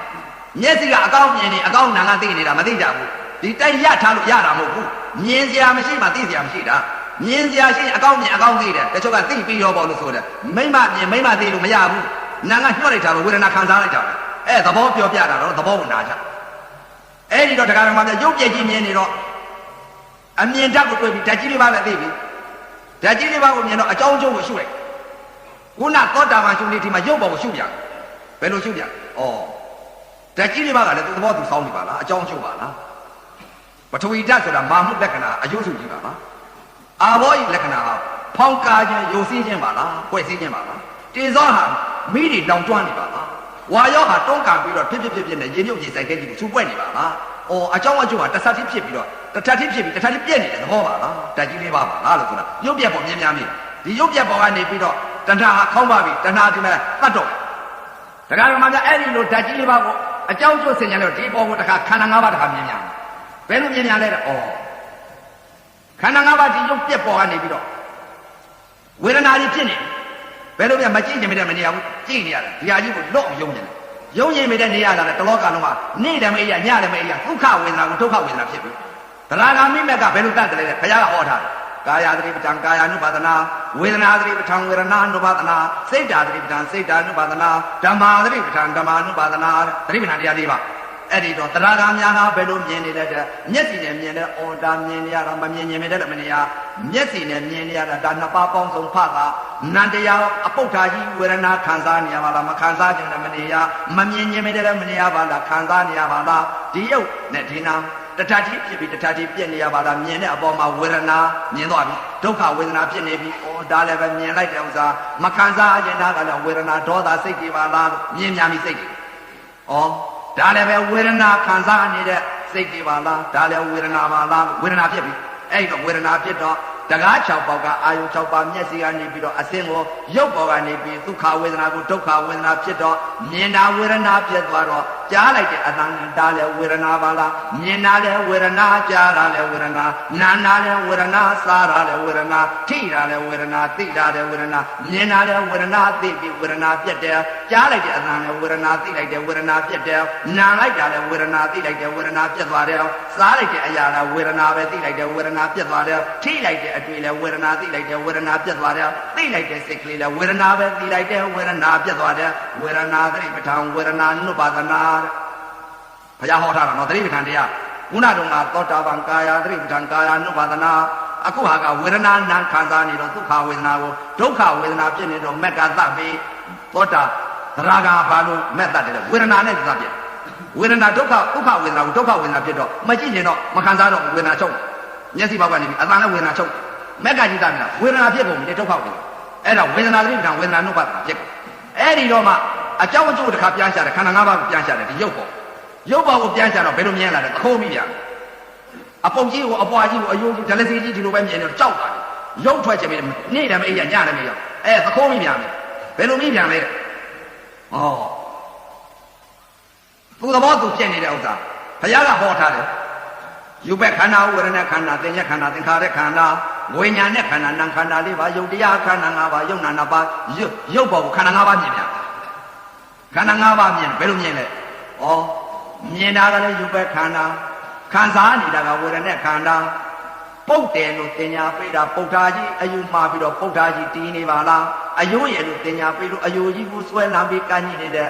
မကြည့်နေတဲ့စိတ်ကြီးဒေါသစိတ်ကြီးဖြစ်နေရပါလားတင်ညာနေမှသိကြပြီဒီပေါ်မှာ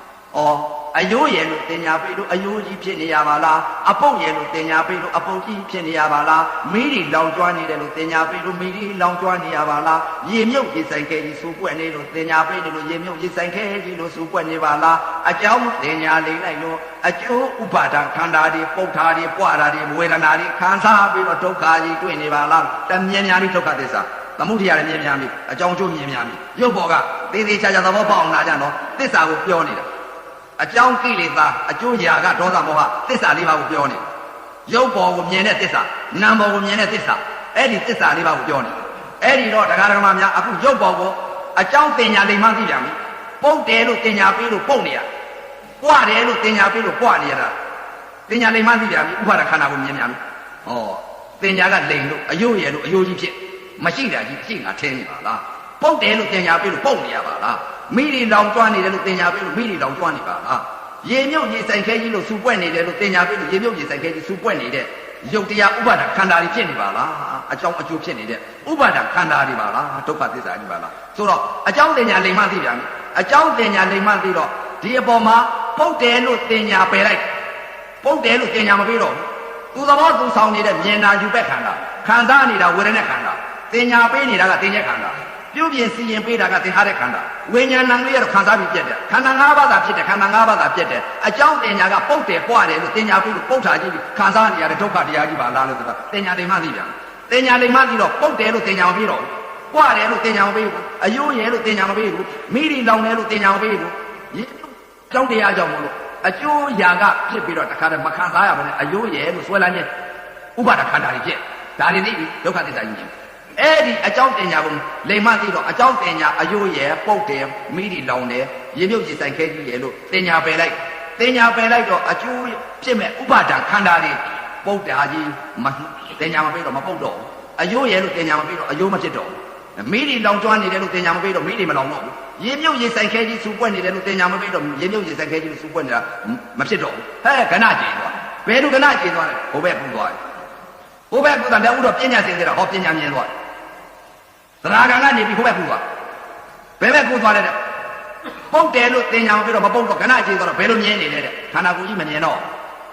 ပုတ်တယ်လို့လည်းပုတ်ထားကြီးမမြင်ဘူးအယိုးလည်းမမြင်ဘူးမိတွေလောင်ကျွမ်းနေတယ်မမြင်တော့ဘူးရေမြုပ်ရေဆိုင်ခဲကြီးစူပွက်နေတယ်လို့မမြင်တော့ဘူးသောတာပန်ဟာခေါ်သမုတ်ထားတဲ့အတိတ်ကာလတုန်းကအယူမအမမမိမပဲယောက်ျားပဲနားတယ်ကြိုက်တယ်ထုံတယ်ကျင်းတယ်ဖိုးသူတော်ယသိဘုံကြီးကြောက်စင်းသူဖယားရွှေတုံဖယားဆိုတဲ့ခေါ်သမုတ်ထားတဲ့ပညာမရှိတော့ဘူးခေါ်စရာမရှိတော့ဘူးဘယ်လိုခေါ်ကြမ်းရှိတဲ့ခန္ဓာ၅ပါးမြင်သွားလို့အကြောင်းကျိုးမြင်သွားလို့ဝိဇ္ဇာပညာပြည့်သွားတယ်အခုလဲရုပ်ပေါ်ကိုဘယ်ပညာပယ်လိုက်တယ်တဲ့သံဌာနပညာကိုပယ်လိုက်တော့သရဂံများဟာသံဌာနပညာကိုကောင်းတာမမြင်တော့ပုတ်တာပွားတာကြီးကိုကောင်းတဲ့ပညာကိုပယ်လိုက်တယ်ဖြူတယ်ချောတယ်လှတယ်မရှိတော့ကဏပညာကြီးမြင်တယ်အခုကဏပညာကိုသရဂံကနေပြီးအနာဂံကိုတခါတည်းကိုဘယ်ဟာပယ်လိုက်တယ်တဲ့ကဏပညာပုတ်တယ်လို့သင်ညာမပြီးတော့မပုတ်တော့ကဏကြီ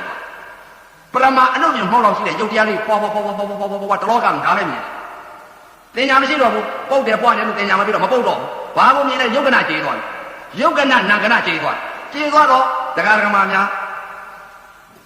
အနာဂံကြီးများဟာဖြင့်ကာမကိလေသာပယ်တယ်လို့ဒီလိုပြောတာရှိအနာဂံကြီးများကာမကိလေသာပယ်တယ်လို့ဒီလိုပြောတာရှိတော့အခုဟာဖြင့်ကဏပညာကိုပယ်လိုက်ကဏပညာပုတ်တယ်လို့တင်ညာပယ်လိုက်တာကဏပညာခေါ်တယ်သရဂံဟာကဏပညာမြင်တယ်ကာမကိလေသာခေါင်းပါတယ်ပညာစင်မစင်အဲ့ဒီကဏပညာကိုတင်ညာလွတ်ထွက်သွားတော့သဘာဝပညာဖြစ်သဘာဝပညာပါလေတဲ့ပရမအနုမြုံဟောင်းတော့ရှိတယ်ယုတ်တရားလေးတဖွာဖွာပြုတ်ပြက်နေတာဒါတလောကလုံးဒါပဲမြင်ကိုယ်ခန္ဓာကိုယ်ကြီးလည်းတန်ခါနာပုတ်တာပွားတာကြီးမရှိတော့ဘူးဘောမြင်ပြတခါတည်းလူသမနတ်သမဗျမသမမမြင်ကောင်းတဲ့တရားကိုခန္ဓာကိုယ်ကြီးကိုကဏချင်မျက်စိတစ်ပိတ်တရားတစ်ပြက်လက်တစ်ပြက်ယုတ်ကလေး9000နံကလေးသသိန်းဘုရားဟောထားတယ်အဲ့ဒီဟာလေးတွေယုတ်ကလေး9000နံကလေးသသိန်းတဖွာဖွာပြုတ်ပြက်ထားတယ်ဒါပဲမြင်နေတော့အဲ့ဒီလိုမြင်တော့မှကိုယ်ခန္ဓာကိုယ်ကြီးလည်းမရှိတော့ခဏချေသွားတယ်အမှုန်လေးကြီးဖြစ်တလောကလုံးအမှုန်လေးကြီးဖြစ်တယ်ဘုရားကြီးကြည့်လိုက်ကြတယ်အမှုန်လေးတလောကလုံးကြည့်လိုက်တဲ့အမှုန်လေးလူလောကကြည့်လိုက်တယ်တလောကလုံးအမှုန်လေးရေကြီးကြည့်လိုက်တဲ့အမှုန်လေးသက်ပင်လေးကြည့်လိုက်တဲ့အမှုန်လေးမြေကြီးကိုကြည့်လိုက်တဲ့အမှုန်လေးအာကာသကောင်းကင်ကြီးကြည့်လိုက်တဲ့အမှုန်လေးနတ်ပြည်ကြည့်လိုက်ပြန်တော့တဲ့အမှုန်လေးအကုန်လုံးတလောကလုံးရှောက်ကြည့်လိုက်တဲ့အမှုန်လေးကြီးဖြစ်ကုန်ပြီပရမအနုမြုံမောင်းလောက်ရှိတဲ့ယုတ်တရားလေးတွေကိုဗြဟ္မာသမန်လူသမန်နတ်သမန်မမြင်ကောင်းတဲ့တရားကိုဓမ္မစကူကြီးပွင့်ပြီးတော့တခါတည်းမြင်ပြီးဘယ်လိုမြင်လဲပရမအနုမြုံမောင်းလောက်ရှိတဲ့ယုတ်တရားလေးယုတ်ချင်းထိကြိုက်ပြီးတော့တပြင်းပြင်းပြက်နေတဲ့သဘောတရားလေးမြင်ပြီးအဲ့ဒီလိုနာမပညာရခေါ်စရာလည်းမရှိတော့ဘူးသံဌာနလည်းဖြူတယ်ချောတယ်လို့လည်းမမြင်တော့ဘူးကဏပညာလည်းပုတ်တယ်ပွားတယ်လို့မမြင်တော့ပယ်လိုက်ကိုပြညာတယ်မရှိမှမရှိတော့ပဲပယ်လိုက်ကိုဘာမြင်လဲသဘာဝပညာအမှုန်လေးတွေမြင်နေကြမြင်အဲ့ဒီအမှုန်လေးတွေစွဲနေကြဥပါဒဖြစ်အဲ့ဒီလိုအမှုန်တွေမြင်တော့မိမယောက်ျားဖိုးသူတော်ယသိကြောက်စင်းဖယားရွှေတုံဖယားမမြင်တော့မမြင်တော့မှကဏအခြေတော့မှကာမကိလေသာပယ်တာဗျာ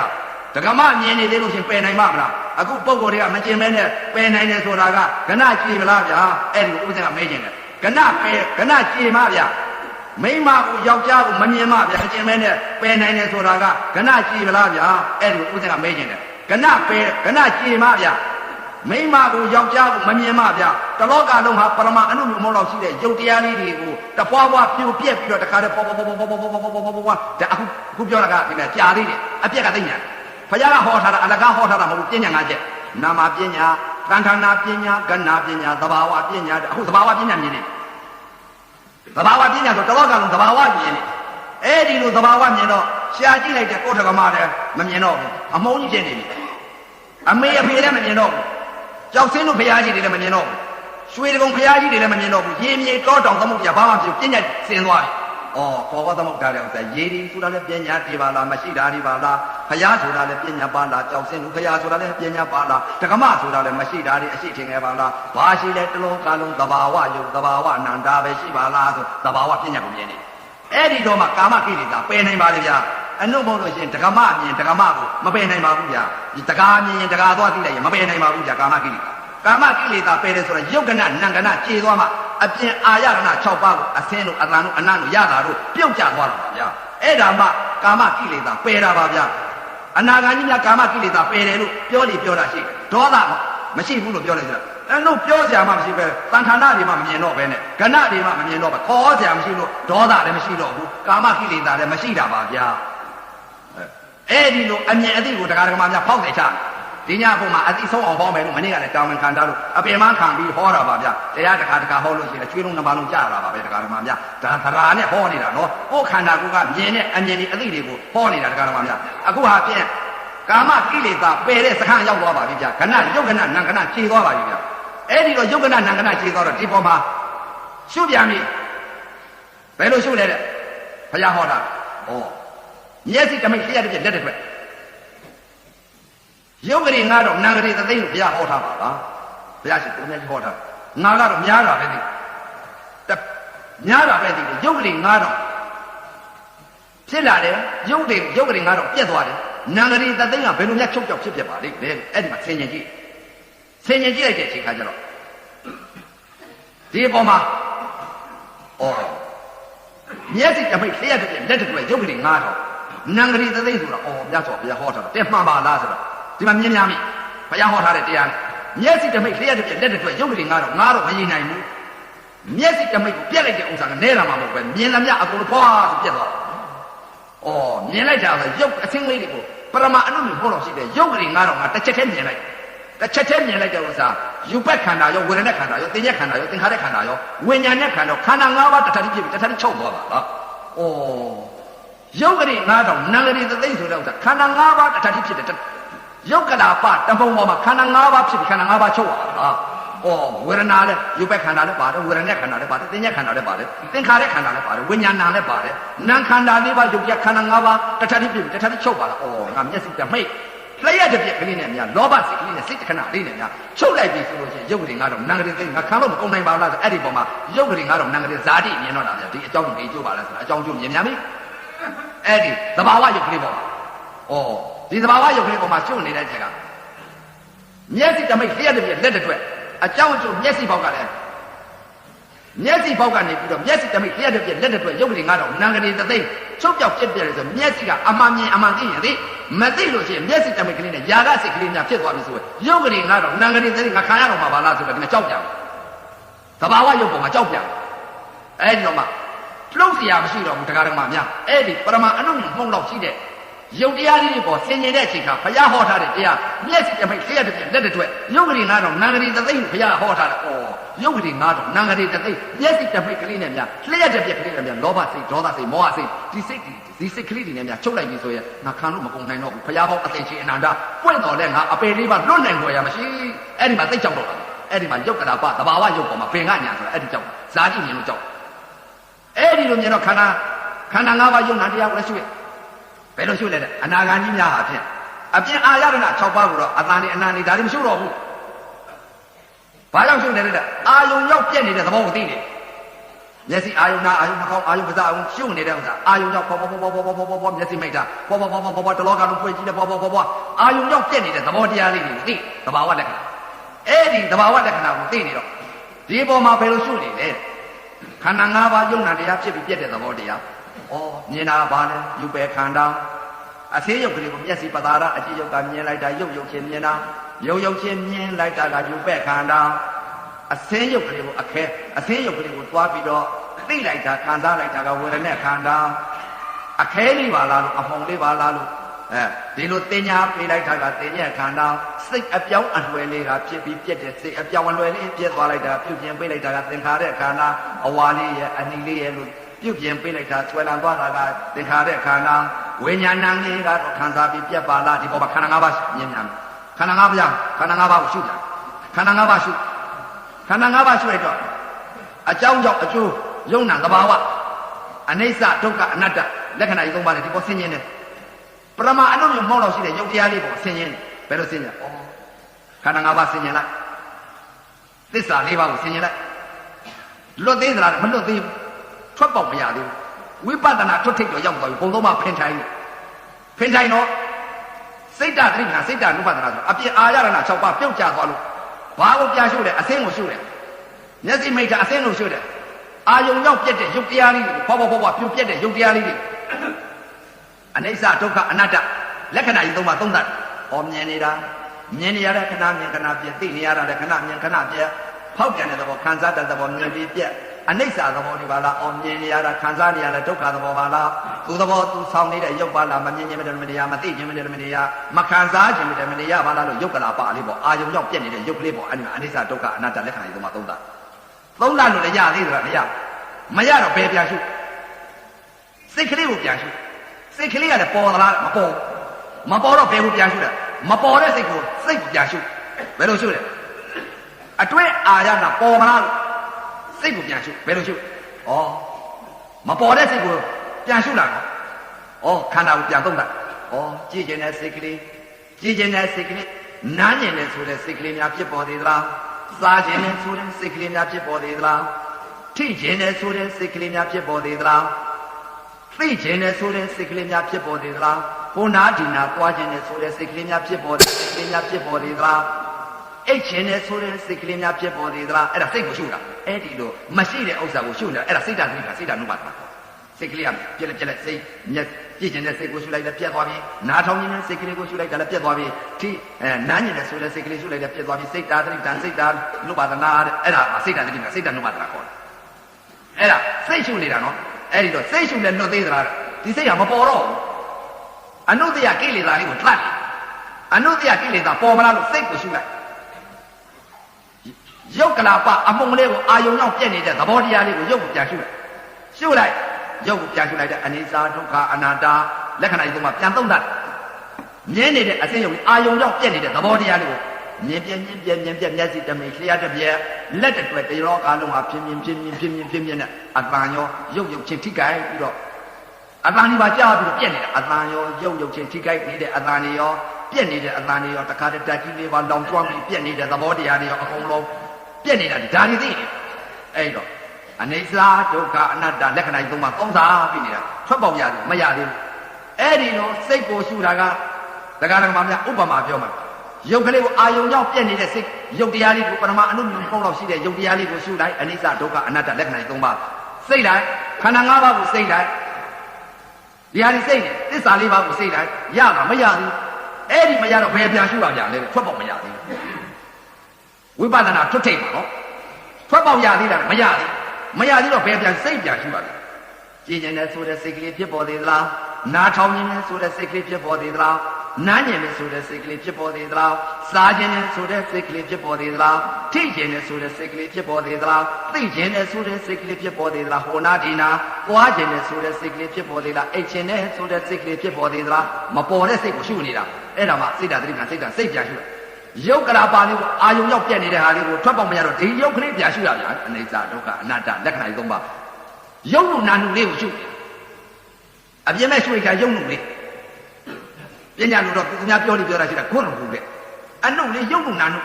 ယုတ်ကနနံကနကျင်းနေတော့ ပရမအနုညုံဟုတ်ရှိတဲ့ယုတ်တရားလေးအာယုံရောက်ပြက်နေတဲ့သဘာဝယုတ်ကလေးကိုမရှိတာကိုရှုအာယုံရောက်ပြက်နေတဲ့သဘောတရားလေးအဲ့ဒီဟာလေးကိုအနိစ္စဒုက္ခအနတ္တလက္ခဏာသုံးပါးသုံးသပ်မရဘူးထွက်ပေါက်ရတာမရဘူးထွက်ပေါက်ရတော့မဲတဲ့ဒကာဒကမများဥပမာပြောမယ်ပင်လေကြီးတဲ့ကသင်္ဘောတူသွားတာပေါ့ဗျာပင်လေကြီးတဲ့သင်္ဘောတစ်စင်းသွားတယ်ခေါင်းတိုင်ပေါ်မှာလည်းခက်ကလေးတစ်ကောင်ပါသွားဥပမာပြောတာသဘောပေါက်အောင်ပင်လေထဲမှာသင်္ဘောကြီးသွားလိုက်တဲ့အချိန်ကမှခေါင်းတိုင်ပေါ်မှာငှက်ကလေးတစ်ကောင်ကလည်းရှိငှက်ကလေးတစ်ကောင်ရှိတော့ပင်လေအလေကောင်ရောက်တဲ့အချိန်ကကျတော့ပင်လေထဲမှာငှက်ကလေးကကမ်းမရှာတော့ထွက်ချကမ်းမမမြင်တော့ဘယ်ပြန်ကြတယ်ခေါင်းတိုင်ပေါ်ပဲသင်္ဘောကြီးပေါ်ပြန်ကြသင်္ဘောကြီးပေါ်ပြန်ကြတဲ့ငှက်ကလေးဟာအခုလည်းပဲဥပဇင်းဟာရှုနေတာကြီးကျင်တဲ့ဆိုတဲ့စိတ်ကလေးများဖြစ်ပေါ်သေးသလားနားထောင်နေတဲ့ဆိုတဲ့စိတ်ကလေးဖြစ်ပေါ်သေးသလားနားကျင်တဲ့ဆိုတဲ့စိတ်ကလေးဖြစ်ပေါ်သေးသလားစားကျင်တဲ့ဆိုတဲ့စိတ်ကလေးထိကျင်တဲ့ဆိုတဲ့စိတ်ကလေးသိကျင်တဲ့ဆိုတဲ့စိတ်ကလေးကိုနာဒီနာသွားကျင်တဲ့ဆိုတဲ့စိတ်ကလေးအိတ်ကျင်တဲ့ဆိုတဲ့စိတ်ကလေးဒီစိတ်ကိုပြန်ရှုတာငှက်ကလေးကကမ်းပါရှာလို့မမြင်လို့ပြန်ပြီးတော့ခေါင်းတိုင်ပေါ်ပြန်ကြတာအဲ့ဒါစိတ်ရှုတယ်လို့ခေါ်ပါတယ်ဗျာစိတ်ရှုနေတာဒီစိတ်ရှုလို့မရပြန်တော့တခါ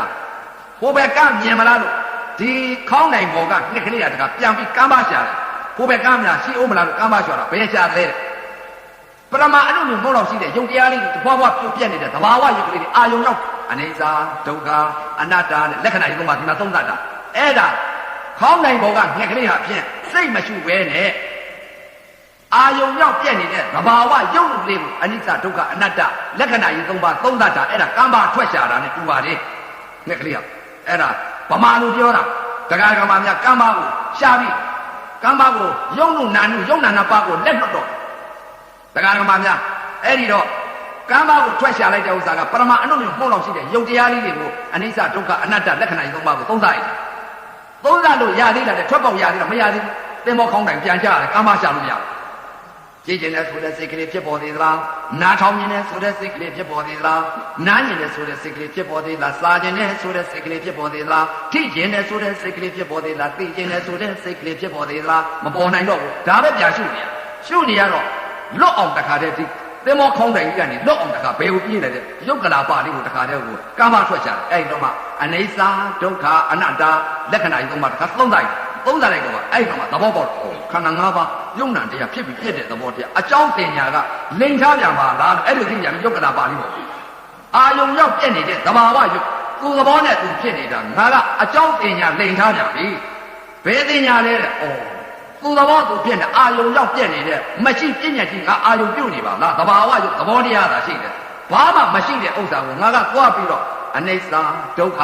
အနတ္တဆိုတဲ့အနိစ္စပညာရီဒုက္ခပညာရီအနတ္တပညာရီပညာဆိုတာကလည်းအနိစ္စဆိုတာလည်းပညာကြည့်ပါလားဒုက္ခဆိုတာလည်းပညာကြည့်ပါလားအစိုးမရအနတ္တဆိုတာလည်းပညာကြည့်ပါလားအနိစ္စပညာရီဒုက္ခပညာရီအနတ္တပညာရီမရှိပညာကြည့်ပါလားဆိုတော့အဲ့ဒီယုတ်ကလာပါဠိအာယုံရောက်ပြည့်နေတဲ့ယုတ်ကလေးဟာဖြင့်သူသဘောသူဆောင်ပြီးသူသဘောအတိုင်းသဘာဝယုတ်ဟာဖြင့်တင်ညာမပြီးတော့ဘူးတရားဓမ္မများအနိစ္စတင်ညာဒုက္ခတင်ညာအနတ္တတင်ညာတင်ညာစီတသိက်အာယုံရောက်ပြည့်နေတဲ့သဘာဝပရမအနုညုံမှုန့်လောက်ရှိတဲ့ယုတ်တရားလေးပေါ်မှာတင်ညာစီတသိက်ကိုပယ်လိုက်ပါပြီဗျမြင်ငါမတ်တယုတ်ကလာပါလေးပေါ်မြင်တာလေးရသွားပါပြီဗျအဲ့ဒီလိုမြင်ငါမတ်တရောက်တော့ယုံနုနာနုကနေပြီးဟိုဘက်ကရောက်သွားပါပြီဗျသင်္ဘောခေါင်းနိုင်ပေါ်ပြန်မကြတော့ပါဘူးတရားဓမ္မများအဲ့ဒီတော့မြင်ငါမတ်တကြားကမတ်တနာကမတ်တစားကမတ်တထိကမတ်တသိကမတ်တမြင်တဲ့သဘောသိတဲ့သဘောကြားတဲ့သဘောနာတဲ့သဘောစားတဲ့သဘောထိတဲ့သဘောသိတဲ့သ